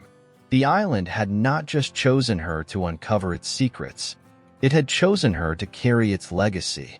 The locket was the final piece, the key to everything that had come before and everything that would come after. She opened the locket slowly, her breath catching in her throat. Inside, nestled against the cold metal, was a tiny, flickering flame. It was unlike any flame she had ever seen. Neither fire nor light, but something in between. It seemed to be alive, its light shifting and changing, as though it were a living being caught in the confines of the locket.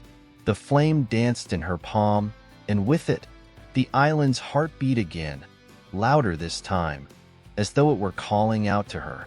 The locket, the flame, the power, it was all connected. The island had chosen her, but what would she do with the choice? The answer, she knew, was something only she could discover.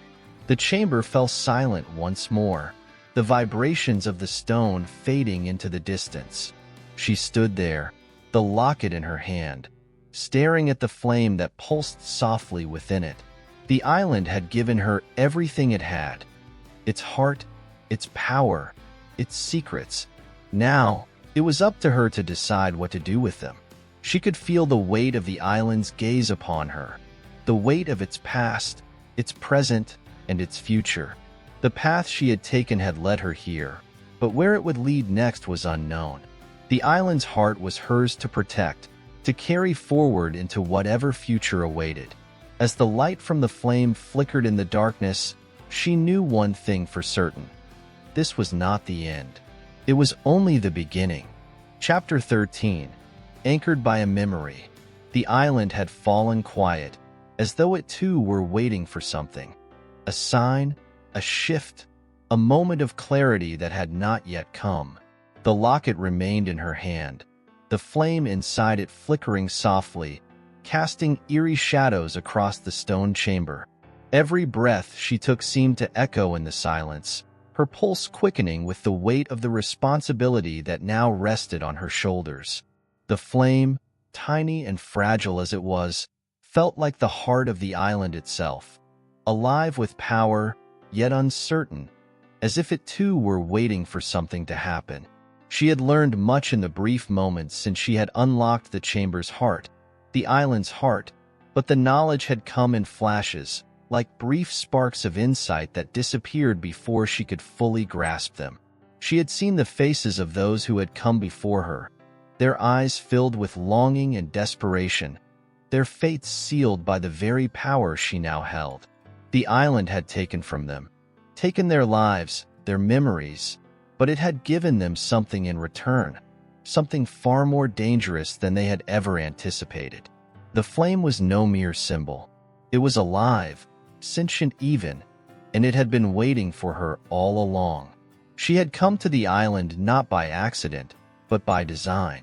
It had known she would come, and now that she was here, she could feel the weight of the island's ancient presence pressing upon her, urging her forward, yet holding her back, as if it sought to test her resolve. For a moment, she wondered if she had made a mistake.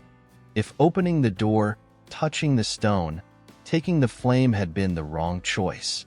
But deep down, she knew it was too late for regrets. She could not undo what had been done. The island had chosen her, and now she had to choose how to wield its power. But how? What was she meant to do with this flame, with the knowledge it brought, with the memories of lives long past that echoed within her? The air around her seemed to thicken, and she felt a pull, soft, insistent, as if the flame itself were calling her toward something, toward a deeper truth, a greater purpose. It was a strange sensation, like a whisper just beyond her hearing, a voice without words that reverberated within her mind, urging her to listen, to understand. The flame was not just a key, it was a guide, and if she followed its lead, she could unlock the full extent of what the island had to offer. But that path was fraught with uncertainty, with risks she was not sure she was ready to face. With a deep breath, she stepped away from the pedestal, the locket still clenched tightly in her hand. The chamber seemed to respond, its energy shifting, pulsing around her like a living thing, as if the very walls were watching, waiting. She could feel the weight of the island pressing in on her, the ancient power of the stone, the locket, the flame, all of it converging, pulling her toward the unknown. She began to move, her steps slow, deliberate, the flame's soft glow guiding her way through the darkened chamber. She passed the walls, the symbols carved into their surfaces flickering as if alive, shifting with each step she took. The air around her seemed to hum with a subtle energy, the faintest vibrations underfoot like the tremors of something vast and ancient, something that had been dormant for centuries, waiting for the right moment to awaken. The path ahead was unclear, the chamber stretching out before her like an endless maze, its twists and turns obscured by the shadows. But she knew, with an unshakable certainty, that she was not alone. The island was with her, guiding her, testing her. The flame was the key to understanding it all, but unlocking its secrets would require more than just willpower. It would demand everything she had. She had come seeking answers, but now she understood. The answers would come when she was ready to receive them. The island had never been about simply revealing its truths.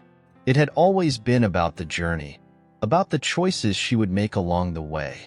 Every step she took would shape her future, would determine how she would wield the power she had uncovered. As she moved deeper into the chamber, the walls seemed to grow closer, the space tightening around her, but she felt no fear. The energy of the island was not threatening, it was nurturing, like the embrace of something ancient and wise, something that had seen countless lives come and go. The flame inside the locket pulsed steadily, its rhythm steady, its warmth comforting. And then, as if on cue, the walls before her parted, revealing another hidden path. A narrow corridor, lit only by the soft glow of the flame.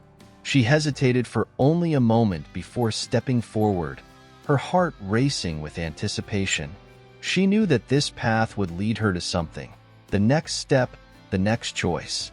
She did not know where it would take her, but she could no longer ignore the pull of the island, the call of the flame. The corridor was narrow, its walls close enough that she could almost feel them pressing in on her. But as she moved, the air grew lighter, and the light from the flame danced across the stone, casting strange, shifting shadows along the path. The further she walked, the more the chamber seemed to fade behind her, until it felt as though she had entered another world altogether. The world outside, the world she had known, seemed so distant now, as though it belonged to a different life, a different version of herself.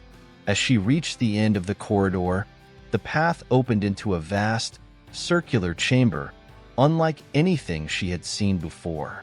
The walls were lined with mirrors, mirrors that reflected her image, but in ways she could not fully understand.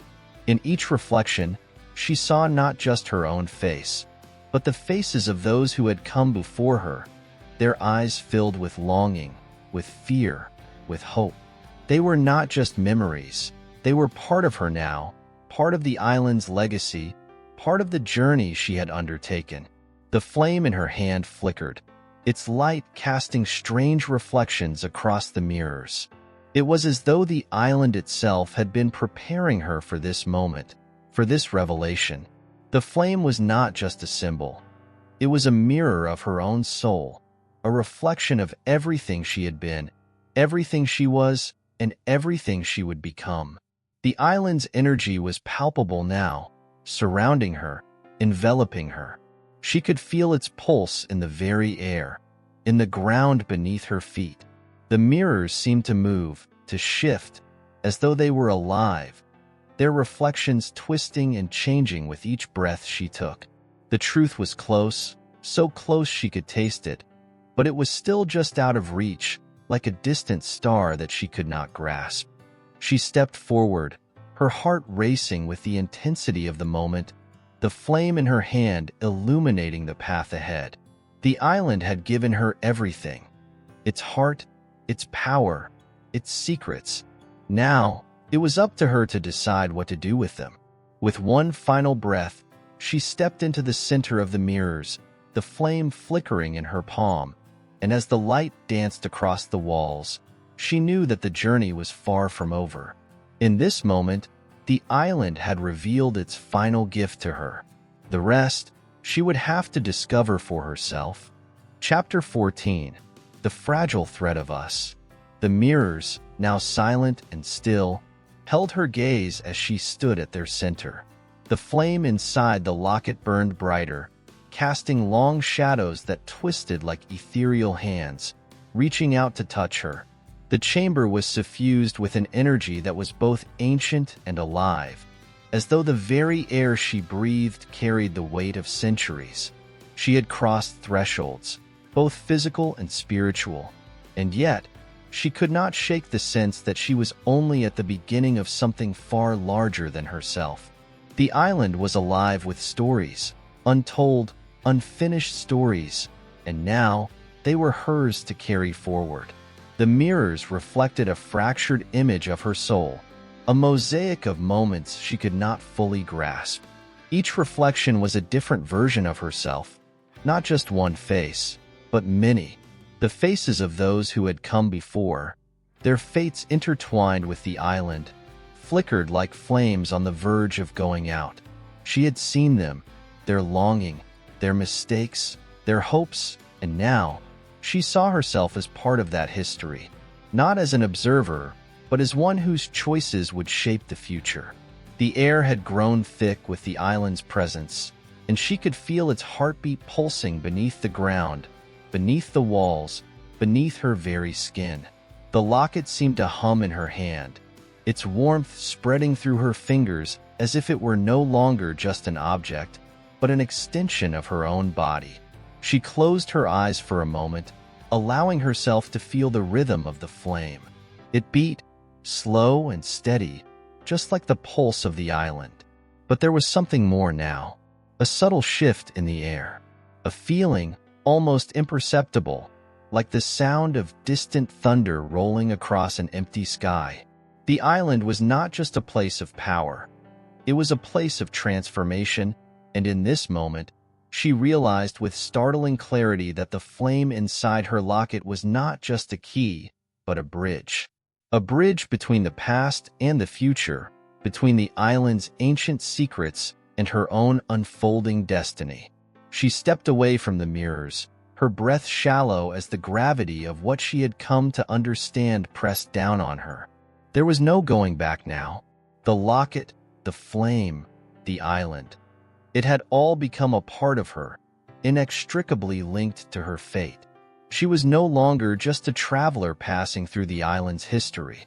She had become a part of its story, a piece of the puzzle that had yet to be completed. The chamber, though beautiful in its eerie stillness, now felt like a tomb, silent, watching, waiting. She could feel the weight of time pressing against her, the awareness that everything she did, every decision she made, would echo throughout the ages. The island had tested her, had shown her the depths of its power, its mysteries, but it had also shown her the consequences of wielding such forces. She had seen those who had come before, their faces now fading into the distance, their choices leading them to their final resting places.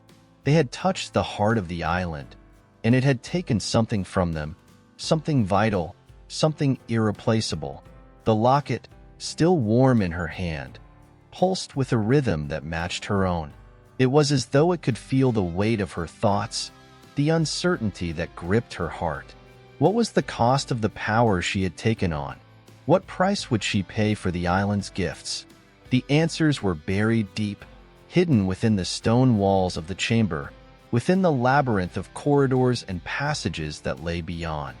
She could feel them, just out of reach, like whispers carried on the wind. She was not yet ready to hear them. For a moment, she closed her eyes again, allowing the silence to wash over her. The island seemed to hold its breath, waiting for her next move. She had to move forward, but she did not know where the path would lead. The flame burned brighter, and for the first time since she had arrived, she felt the stirrings of fear. Not fear of the island, but fear of herself. She had been chosen, but what would she choose? How could she wield this power, this responsibility, without losing herself in the process? The chamber around her seemed to contract, as though it were closing in on her. But her resolve was stronger now. The weight of the past, of those who had walked this path before, pressed against her. But she knew she could not let their choices define her. She was not them. She was her own person, her own soul, and she would choose her own fate. Her feet moved before she had fully decided, drawn by the pull of the flame, drawn by the pull of the island itself. The mirrors behind her shimmered once more, their reflections shifting like ripples in a pool of water. The island was watching, yes, but it was not an adversary. It was a partner. It had given her its heart, its secrets, and now it was waiting to see what she would do with them. The path ahead was still unclear, but she felt a strange sense of peace wash over her. The uncertainty, the fear, the questions, they were still there, lingering like ghosts at the edges of her mind, but they no longer held power over her. She had come this far, and now she would move forward, not because she had all the answers, but because she knew that the journey itself was the answer. The island had chosen her, and she had chosen it in return. What came next would unfold in its own time, and she would face it, whatever it was, with the flame in her hand and the island's heart beating within her chest. The light from the locket flickered once more, casting its soft glow across the stone floor as she moved forward, her footsteps echoing in the chamber. Each step felt like a promise, a commitment to the future. The island was hers now, as much a part of her as she was a part of it. And so, with the weight of time on her shoulders, she walked forward, her heart steady, her mind open, and the flame of the island lighting the way. Chapter 15. Broken Shells, Silent Promises. The air grew warmer as she stepped deeper into the island, her every breath thick with the scent of salt and earth, a smell that seemed to rise from the very stones beneath her feet. The locket in her hand hummed steadily, its pulse now in rhythm with the heartbeat of the land, as though the island itself were breathing along with her. It was no longer simply an object, it was a presence, as alive as the wind, as eternal as the ocean that whispered against the shore. She had come to understand the island in ways she had never imagined, her journey transforming from one of discovery to one of communion. It was not just a place she wandered through, a place of power and mystery. It had become a living entity, with thoughts and dreams, with hopes and regrets. She felt it all around her, in the sway of the palm trees, in the rush of the waves, in the rustling of the leaves that whispered with ancient voices. And yet, the deeper she went, the more she felt the pull of something else, something hidden beneath the surface, like a memory locked away, a secret buried too deep to be easily unearthed. The flame inside the locket flickered, casting strange shadows against the walls, as though it were beckoning her, urging her to follow its light. It was not just the island that spoke in silence. There were echoes here, faint, far off, like the reverberations of a forgotten song. They came to her in fleeting glimpses, snippets of lives, of moments that seemed familiar, yet distant. The faces of those who had walked before her, their images flickering like ghosts in the corners of her mind. They were not just memories. They were parts of the island's soul, imprinted upon it like an indelible mark, waiting to be remembered. She paused at the edge of a cliff, the endless stretch of ocean before her, its surface shimmering under the pale light of the sun. The wind tugged at her hair, carrying with it a song she could not place, a song that felt both old and new, as though it were a melody sung by the very earth itself. Her heart beat faster as the locket pulsed in her hand, the flame flickering more brightly now, as though it, too, felt the weight of the moment. The echoes grew louder, not in sound, but in feeling. She could sense the presence of others, those who had come before her, whose paths had intertwined with the island's history. She felt their emotions, their struggles, their triumphs and failures, as though they were threads woven into the very fabric of her being. It was as though she had become part of a tapestry much larger than herself, a tapestry of lives lived in the shadow of the island, their fates sealed by choices they had made long ago. The wind shifted, and with it came the faintest whisper, a sound that seemed to rise from the depths of the ocean itself. It was a call, distant but unmistakable, a cry that reverberated through her chest, like the sound of her own heartbeat echoed across time. She closed her eyes, feeling the sensation deep within her, as though it were pulling at something buried inside her, something she had yet to understand. The flame inside the locket flared, casting a bright, golden light across the cliffside, and for a moment, she thought she saw something in the distance, just beyond the horizon, where the sky kissed the sea. A shape, a silhouette, faint but distinct. It was not human, yet not entirely alien either. It was a presence, as if something had stirred in the depths, something that had been waiting for her, waiting for the flame to awaken it. Her breath caught in her throat as she watched the shape flicker and fade, as though it had never been there at all. She was not sure whether it had been real, or whether it had simply been another echo, a memory of the island itself, a piece of the forgotten past. But the feeling remained, like a whisper at the edge of her mind, urging her to move forward. There were things on this island, things she did not yet understand, but she could feel them, just beneath the surface, like ripples in a pond, unseen but felt. The island had shown her its heart, its flame, and now it was showing her its soul, its history, its regrets, its desires. She could no longer deny it. She had become part of its story, and its story was intertwined with hers in ways that she could not yet fathom. The locket pulsed again, stronger this time, as though it were calling her to move, to follow. She glanced around, her eyes scanning the horizon, but the world before her seemed to shift, as if the land itself were changing with her every thought. The path ahead was not clear, but she felt it calling her, beckoning her forward. She had come so far, She had walked through the island's history, through its memories, its secrets. But there was more to uncover, more to understand. The flame, the locket, they were keys, but the island itself was the door. And she was not yet ready to open it fully.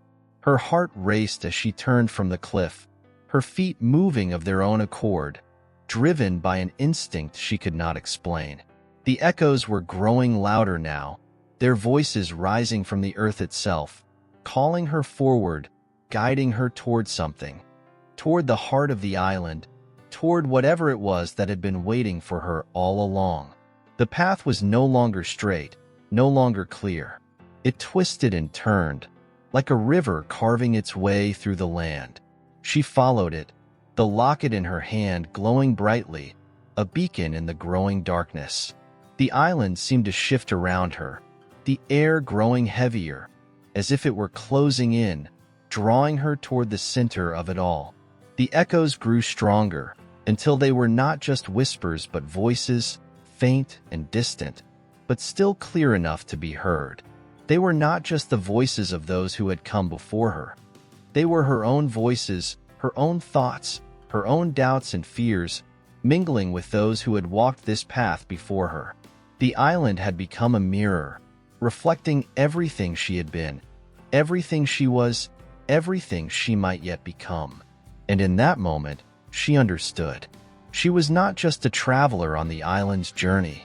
She was its continuation, its evolution. The flame was not just a light. It was a part of her soul, a reflection of her very being. The island had shown her its heart, and now it was showing her her own. The journey was far from over. The path ahead was unclear, and yet, for the first time, she felt at peace. The echoes of the past were no longer distant. They were hers to carry, to shape, to change. The island had become a part of her, and she, a part of it. She closed her eyes, letting the voices wash over her, the flame in her hand flickering gently, and took the next step, moving forward with the weight of the past and the hope of the future guiding her. Chapter 16. Waltz of the Moonlit Tides. The island stretched out before her, vast and untamed, a canvas of sky and earth in their rawest forms. The rhythm of the sea, crashing against the jagged rocks below, was a constant companion now, its sound deep and endless, as if it, too, was part of the island's heart. The wind, too, had a voice of its own, a whisper that seemed to call her, urging her onward through the dense forest that rose up ahead like a great wall of green. She stood at the edge of a clearing, the trees parting before her as though they had been waiting for her arrival. The locket pulsed in her hand, its flame steady and bright, casting an ethereal glow in the growing twilight. It felt warm against her skin, a reminder that the island was still with her, still guiding her, even as she ventured deeper into its unknowns. The path before her was not marked, nor was it clear. There was no trail, no road to follow. Yet, somehow, she knew where to go. The land itself whispered its directions, subtle and elusive, like a map written in the language of nature. Each step she took seemed to carry her farther from the world she had known and closer to something ancient, something that had been waiting, dormant, for years untold. The air grew heavier as the trees thickened around her, their roots twisting and winding into the earth like veins carrying the life of the island itself. She moved through this living labyrinth, aware of the energy pulsing around her, but also aware of the silence that hung in the air, the kind of silence that speaks louder than any sound. She had become attuned to the island's rhythm, and now, more than ever, she understood the weight of its presence. It was not just the land, the trees, the sea. It was a living, breathing entity, and she had become part of its pulse. The flame inside the locket, now growing dimmer as the daylight faded, seemed to echo that same rhythm. Slow and steady, ancient and enduring.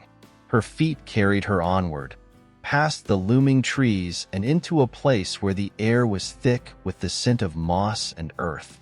The light from the locket flickered like a heartbeat in the darkening world, a beacon in the growing night.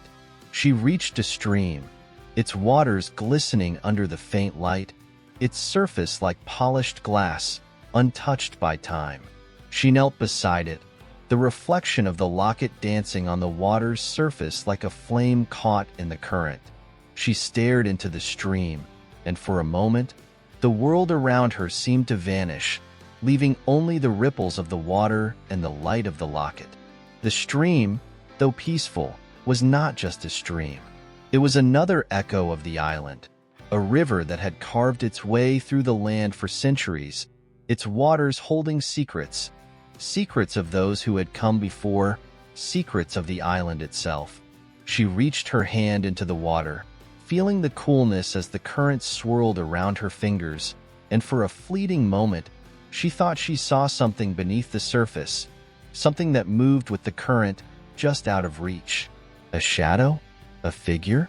The image vanished as quickly as it had appeared, but the sensation lingered, like a breath caught in her chest. She stood, slowly, her gaze lingering on the water, her thoughts drifting to the unknown. What was hidden beneath the surface? What had been lost to time, only to be carried along by the stream's endless flow? The wind picked up once again, its voice rising as if calling her forward. The flame flickered once more in her hand, casting long, dancing shadows across the water's surface. She glanced around, feeling the weight of the moment press against her chest, the sense that she was not alone.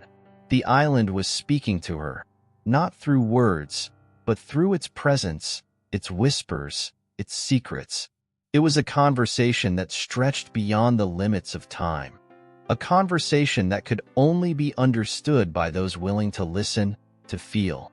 She left the stream behind, continuing along the unseen path, the trees narrowing, their branches overhead weaving a canopy of leaves that seemed to hum with life.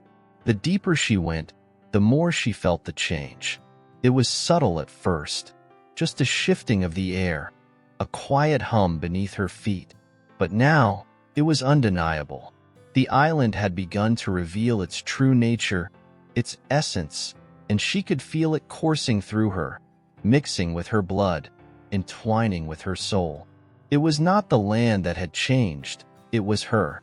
She had crossed an invisible threshold, passed into a space where the boundaries between the physical and the spiritual no longer held sway. The island was not just a place. It was a reflection of her own journey, her own becoming. She had become part of the story, part of the fabric of the island, and now she was beginning to understand that there was no going back. Her hand tightened around the locket, the flame now steady once more, its light casting an otherworldly glow in the deepening twilight. It felt as though the island itself were drawing closer to her, as if it were preparing to show her something. Something hidden, something forgotten. She moved forward with purpose, her steps firm and unyielding. The path was still not clear, but the pull of the land, of the flame, was undeniable. She was moving toward something, though she could not yet name it, and the island, too, seemed to be moving toward her, as if it were holding its breath, waiting to reveal its final secret. The world around her seemed to fade, the trees, the stream, the rocks, the sky, all of it blending into the shadows as she walked deeper into the heart of the island. Her breath was steady, her heart quiet, her mind open to whatever was ahead. The wind whispered her name once more, and this time, she did not hesitate. She was not afraid. She was not lost. She was ready. And with that, she took her first step into the unknown. Chapter 17. The Compass of Yearning. The night had fully fallen, and the island seemed to hold its breath, suspended in a moment of stillness that was both heavy and infinite. The moon, a thin crescent in the sky, cast a faint glow over the land, its light barely penetrating the thick canopy above. The wind, which had been gentle, now carried a chill, a forewarning that something was changing. It stirred the trees, making their branches creak and groan under the pressure, as if they were shifting in response to the earth beneath them. The air felt electric, alive with a pulse that seemed to resonate from deep within the island itself. She moved forward, her every step guided by a force she could not name, but which had become as familiar as the beat of her own heart. The flame within the locket burned brightly, its light cutting through the darkness, though the shadows around her seemed to grow thicker, deeper, as if the night itself were closing in. The path ahead was no longer clear, the forest twisting and turning in ways that defied logic. The trees loomed taller, their trunks wider, their leaves thick with a darkness that seemed to shift in the flickering light. But it was not just the trees that had changed. The ground beneath her feet had softened, as though it were no longer solid earth but something more fluid, something in constant motion. The stones that had once marked the trail were now hidden beneath a thick layer of moss, their edges rounded and blurred, as though time itself had worn them smooth. Her feet sank slightly with each step, as though the earth were absorbing her presence, drawing her deeper into its embrace. The locket pulsed more urgently now, its flame flickering as though it were struggling to remain steady. The wind howled around her, a mournful sound that seemed to carry the weight of 1,000 lost voices, voices she could not understand but which echoed in the depths of her soul. She paused, her senses sharpened, her every instinct on alert. Something was coming. The island, once so quiet, now seemed to be alive with a restless energy, as though the very air had been charged with a strange, unseen force. The wind whipped through the trees, tugging at her hair and her clothes, urging her onward. But there was hesitation in her heart. She could feel the pull of the island. But now there was something else, something darker, more primal. A storm was gathering on the horizon, both within the island and within herself. A crack of thunder split the sky, a sound so deep and powerful that it seemed to shake the very earth beneath her feet. The light from the locket flared brightly, momentarily illuminating the surrounding forest in stark, sharp relief. The trees seemed to shudder under the force of the storm, their branches swaying violently in the wind, but they did not break. The storm, it seemed, was part of the island itself, woven into its fabric, an integral piece of its soul. She pressed forward, her heart racing, her breath coming in shallow gasps as the storm gathered strength.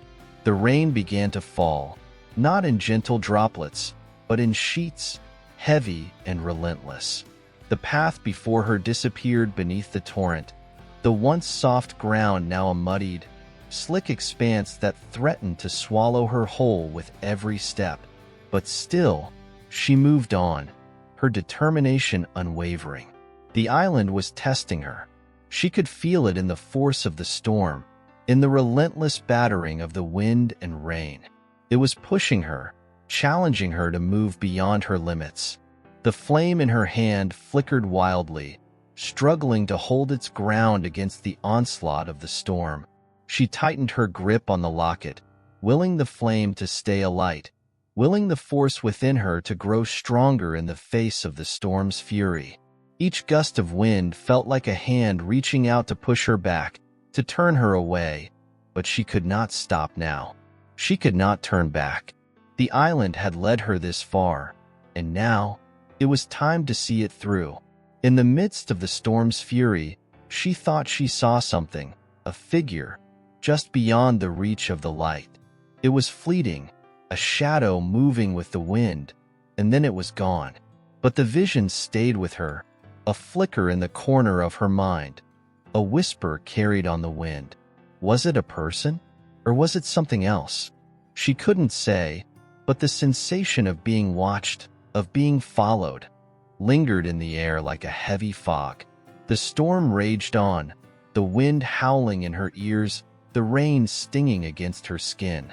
She had lost all sense of time, lost herself in the power of the elements. The world around her had become a blur of motion, shadows, wind, rain, and the steady, flickering light of the locket. Her senses were overwhelmed, her body soaked through and shivering, but her resolve remained unshaken. She had come this far, and she would not be deterred by the storm. Then, in the midst of the chaos, the storm suddenly stopped. The wind fell silent, the rain ceased as if it had never been, and the world around her stilled in an instant. The air was thick with the scent of wet earth and the salty tang of the sea, but the pressure was gone. The stillness that followed was suffocating, as though the island had drawn in a deep, silent breath, holding it in the space between the seconds. She stood alone in the quiet, the flame from the locket now the only source of light, its glow faint but steady. The forest around her had transformed. The trees, now still, seemed to loom even larger, their branches stretching high into the sky, casting long, twisted shadows on the ground. The path she had been following had vanished entirely, replaced by a thick mist that seemed to rise from the earth itself, swirling around her feet in ethereal tendrils. In the silence, she felt the weight of the island pressing in on her. It was as if the very land itself were waiting for her to make a choice, to decide what came next. The storm had tested her, had pushed her to the edge, and now the island was offering her something. Something unknown, something hidden. It was as though it had been waiting for this moment, waiting for her to reach this place, this precipice where the past and the future met, where every choice she had made had led her to this singular point in time. She closed her eyes, letting the silence wash over her, feeling the rhythm of the island, the pulse of its heart beating in time with her own. She could sense the island's soul now, could feel its depth, its secrets, its desires. And with that realization, something within her shifted. She understood. She had not come to the island simply to discover its mysteries, but to become a part of them, to carry its stories, to bear its weight. The locket in her hand pulsed once more, a steady, rhythmic thrum that seemed to call to her, urging her forward. She took a deep breath, stepping forward into the mist, her heart calm, her mind clear. The island had given her everything it had to offer, and now it was time for her to make the final step. The path was no longer a path at all. It was a journey into the heart of the storm, into the very soul of the island. Chapter 18. Eclipsed by desire. The mist clung to her skin like a second layer, cool and damp, but it did not hinder her movement. If anything, it encouraged her, shrouding her in its ethereal embrace as she ventured deeper into the unknown. The world around her had blurred, the boundaries between earth, sea, and sky dissolving as though the island itself was becoming part of the air, part of the endless rhythm of the wind. The locket in her hand had grown heavy, its flame still burning steadily, but now there was a new weight to it, as if it, too, had absorbed something from the island. Something deep, something ancient. Her steps were cautious but deliberate, as though she were treading on the fragile edge of a dream. The mist had thickened, curling around her legs, almost as if it were alive, shifting with her movements, guiding her in ways she could not yet comprehend. The trees had disappeared, replaced by a stretch of open land that seemed to stretch endlessly in all directions, as though the island itself had swallowed her into a vast, timeless void. She glanced down at the locket once more, watching the soft glow it cast in the foggy darkness. There was no road, no path, no markers to guide her. The island was no longer a place defined by geography. It had become something else entirely, something vast and infinite. It was a place where time had no meaning, where the rules of the world she had known no longer applied. But it was not just the land that had changed, it was her too. She felt it deep within her, a shift in her very being, a sensation as though the island was no longer simply an external force but was intertwined with her soul, with the very rhythm of her existence. The land had breathed her in, and she, in turn, had become part of it. There was no distinction between her and the island now. They were one and the same, bound together in a way that defied understanding. A sudden gust of wind swept through the mist, pushing against her with a force that nearly knocked her off balance. But it was not the wind that caught her attention. It was the shape that appeared in the swirling fog, a figure standing at the edge of the mist, barely visible in the pale light of the locket's flame. She froze, her heart skipping a beat, unsure of what she was seeing. The figure seemed to shimmer and shift with the mist, its form indistinct, yet undeniably real. It was as though the island itself had manifested a presence, a reflection of something or someone that had been lost to time. The figure stood motionless, watching her, its presence heavy in the air, as though it were waiting for something. Her breath caught in her throat, her pulse quickening, but still she did not move. She knew, somehow, that this was not a person. It was not something she could explain, nor could she identify it. It was something beyond her comprehension, something that existed outside the confines of the world she had known. As if sensing her hesitation, the figure began to move, its form slowly becoming clearer, though it was still more shadow than substance. It walked toward her with a grace that seemed unnatural, its steps silent, the mist swirling around its feet as though the air itself parted to allow its passage. The flame of the locket flickered in the growing darkness, casting long, twisted shadows that danced across the land. And then, as the figure drew closer, she saw it, the reflection, a mirror of herself, not in the water or in glass, but in the very air, as though the island had drawn out her essence, her past, and laid it before her. It was not a reflection of her outward appearance, but of something deeper, something buried inside her, something she had forgotten, something that had been hidden from her all along. The reflection was not just a mirror of her. It was a mirror of time itself. She saw flashes of her past, faces, places, moments, memories long buried, forgotten fragments of her life that now surfaced, clear and vivid. She saw herself as a child, standing in the shadow of a great tree, feeling the wind in her hair, her eyes full of wonder. She saw the quiet moments with those she had once loved, the laughter shared with strangers, the loneliness that had followed her, the choices she had made that had brought her here, to this very moment. But the reflection did not stop there. It showed her the future, too, though it was not a future of certainty, but one of possibilities, of roads not yet taken. She saw herself standing alone on the edge of a precipice, looking out over an ocean that stretched endlessly, a horizon that was both a promise and a mystery. She saw moments of joy and pain, of triumph and failure, of love and loss. The future was not a single path. It was a labyrinth, an open expanse of choices that stretched in every direction, each one leading to a different version of herself. The figure had drawn closer now, its form becoming clearer, more defined, but still it was not quite real. It was an echo, a shadow, a fragment of the island's memory, yet its presence was undeniable, heavy with meaning. It did not speak, for there was no need for words.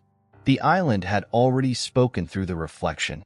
It had shown her the truth, the connection between her past, present, and future. She had not come to the island to find answers. She had come to find herself. And now, the island had shown her. The figure came to a halt just in front of her, its presence almost overwhelming.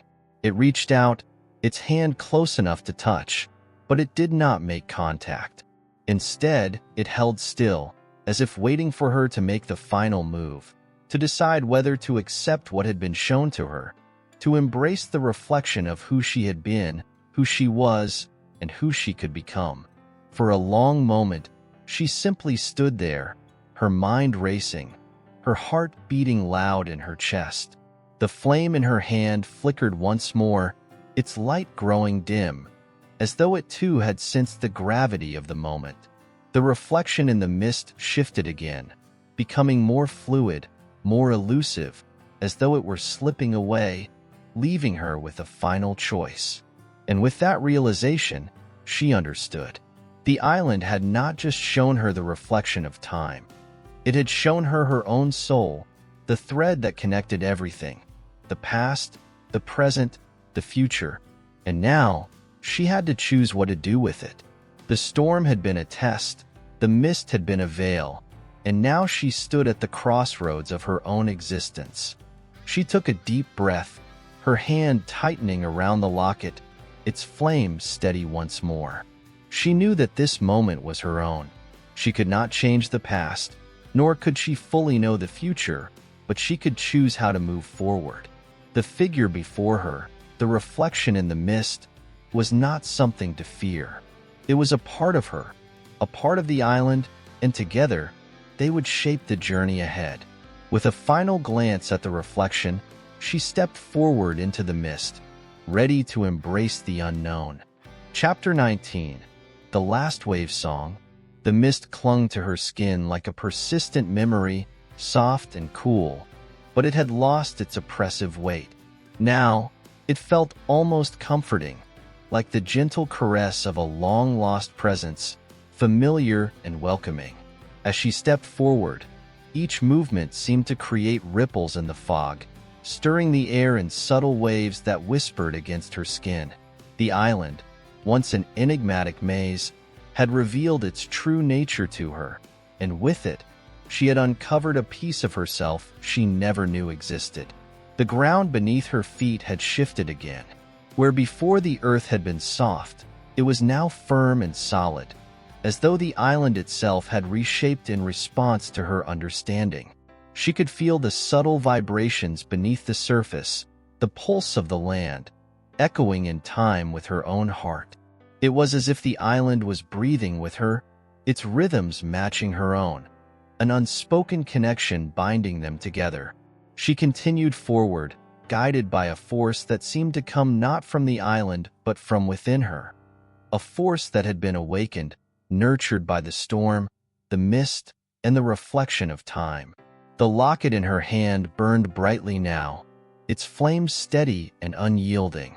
It was no longer just a source of light. It was a symbol, a beacon that illuminated not just the path ahead, but the truth that had been buried deep within her. She had always known that there was something more, something beyond the surface of her everyday life. The island had given her a glimpse of it, a deeper truth that went beyond the material world, beyond the limits of time and space. She understood now that her journey was not just about discovering the island's mysteries. It was about discovering herself. The past, the present, the future had all converged in this moment. And in this moment, she knew that everything she had experienced had been a preparation for the choice she had to make. The path ahead was no longer unclear, the fog lifting to reveal a vast, open space, a clearing surrounded by towering trees whose branches stretched high into the sky. The air was crisp, almost sharp, and the scent of salt water mixed with the fragrance of the earth, a reminder that the island was both land and sea, both mystery and truth.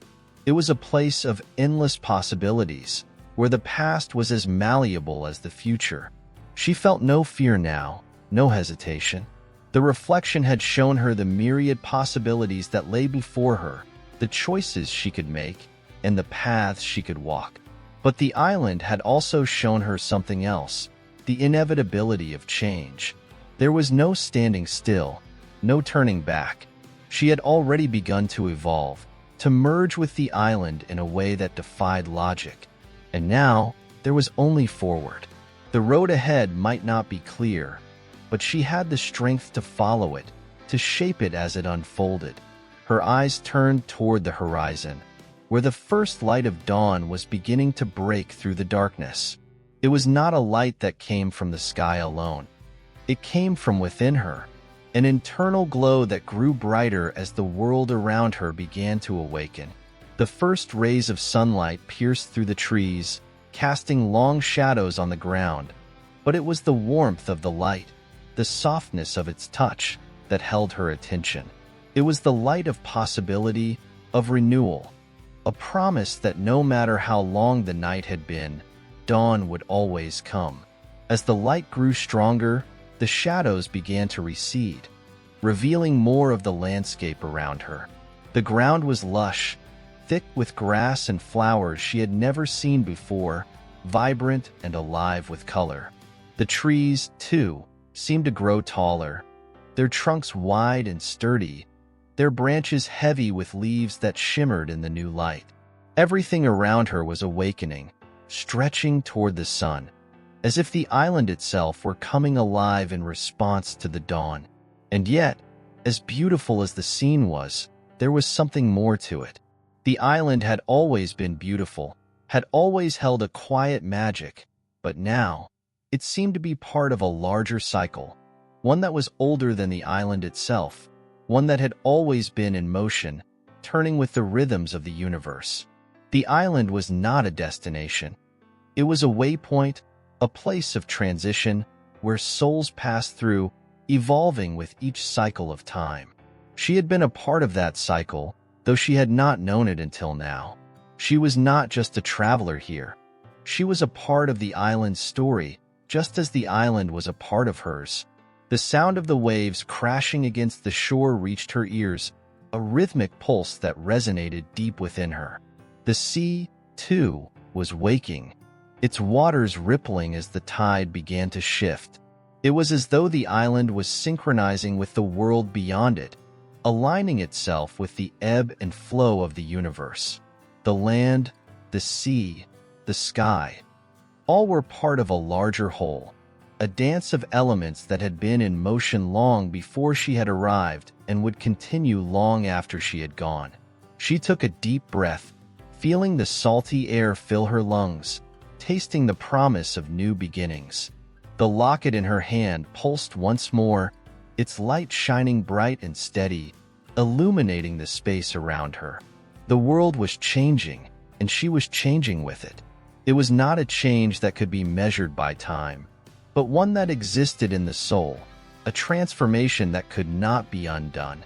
And then, as she stood there, watching the dawn break fully across the horizon, something within her shifted once more. The island had shown her her reflection, had revealed to her the choices she had made, the paths she had walked, and the paths yet to come. But now, the island was showing her the final truth, something that she had known all along, deep inside. The journey had never been about finding answers. It had always been about embracing the unknown, stepping into the mystery without fear, and trusting that the light of the soul would guide the way. She let the warmth of the dawn wash over her, feeling the pull of the sun as it rose higher in the sky. It was time for the next step, time for the final transition. The island had been her teacher, her guide, and now it was time for her to step into the world beyond it, carrying everything she had learned with her. She knew that the journey was not over, that this was just one chapter in an endless cycle.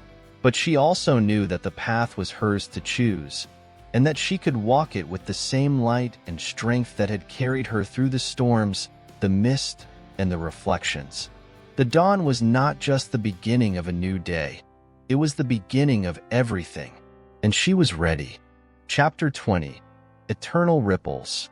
The dawn had risen, yet the island remained in the grip of a strange stillness, as though it, too, had paused to watch the transition unfolding before it. She stood at the edge of the clearing, her feet planted firmly on the earth, but her soul had already begun to move. The weight of the locket in her hand had become almost imperceptible, as though the flame within it had merged with her own pulse, its rhythm now indistinguishable from hers. Time seemed to slow, and in that rare moment, the boundaries between the past, the present, and the future dissolved. leaving only the endless expanse of the journey ahead. There were no more questions, no more uncertainties. The island had given her all it could. It had shown her the reflection of her soul, the truth buried deep within her, and the endless possibilities that lay ahead. But now, as the light of the sun stretched higher into the sky, it was clear that it was time to leave this place, to step beyond the island and into the world that had always been waiting for her. The island had been a passage, a portal through which she had entered a deeper understanding of herself, but the time for transformation had passed. What remained was the inevitable forward motion of life, the continuation of a story that had begun long before she had arrived here, and would stretch long after she left. As she turned away from the clearing, a quiet sense of purpose washed over her. There was no farewell to the island, no need for one. The island had never been separate from her. It had always been a part of her, a mirror reflecting the deepest parts of her soul. She knew, as surely as the sun would rise again tomorrow, that the lessons learned here would stay with her, guiding her every step, grounding her when the world felt unsteady. The island had not only shown her the path, it had shown her the strength to walk it. With one final glance at the mist that now seemed to retreat into the distance, she began her walk toward the shore. The sand beneath her feet was warm and soft, and the cool wind that blew from the sea tousled her hair, a reminder of the vastness of the world beyond. The waves whispered softly, rolling against the beach in a steady rhythm, like the heartbeat of the earth itself. There was a gentle pull in the air, an invitation to move forward, to let go of everything that had come before and embrace the future that awaited her. She could feel the pull of something greater, something beyond the island and beyond herself. It was a force that had always been present, just beneath the surface of her awareness, but now it was undeniable. The world, with all its complexity and mystery, stretched out before her. She was no longer just a traveler in this world. She was a part of it, woven into its fabric, an integral thread in the tapestry of life. As she reached the water's edge, the locket in her hand flickered once more, its light growing brighter, almost blinding in its intensity. It was not a warning, but a promise, one that resonated deep within her, a reminder that she had the power to choose, to shape her own path, and to walk it with unwavering strength. The sea lay before her, vast and endless, stretching out toward the horizon in an infinite line. She could not see what lay beyond the horizon, nor could she know what would come next, but she felt no fear. Instead, there was a quiet exhilaration, a sense of adventure that rose up within her, mingling with the certainty that this moment, this step, was the culmination of everything she had experienced, everything she had learned. It was the beginning of something new, a new chapter in a story that had always been unfolding, and now it was hers to write.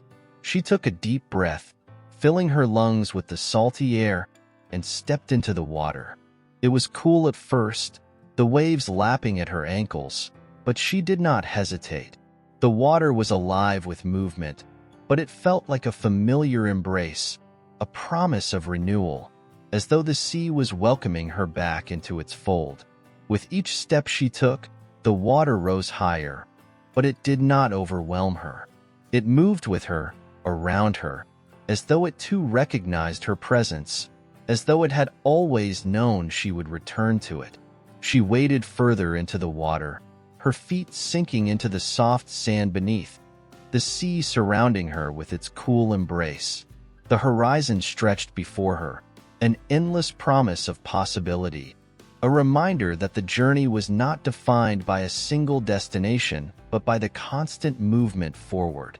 She was not the same person who had stepped onto the island, not the same person who had arrived with questions and uncertainties. She had become something else entirely.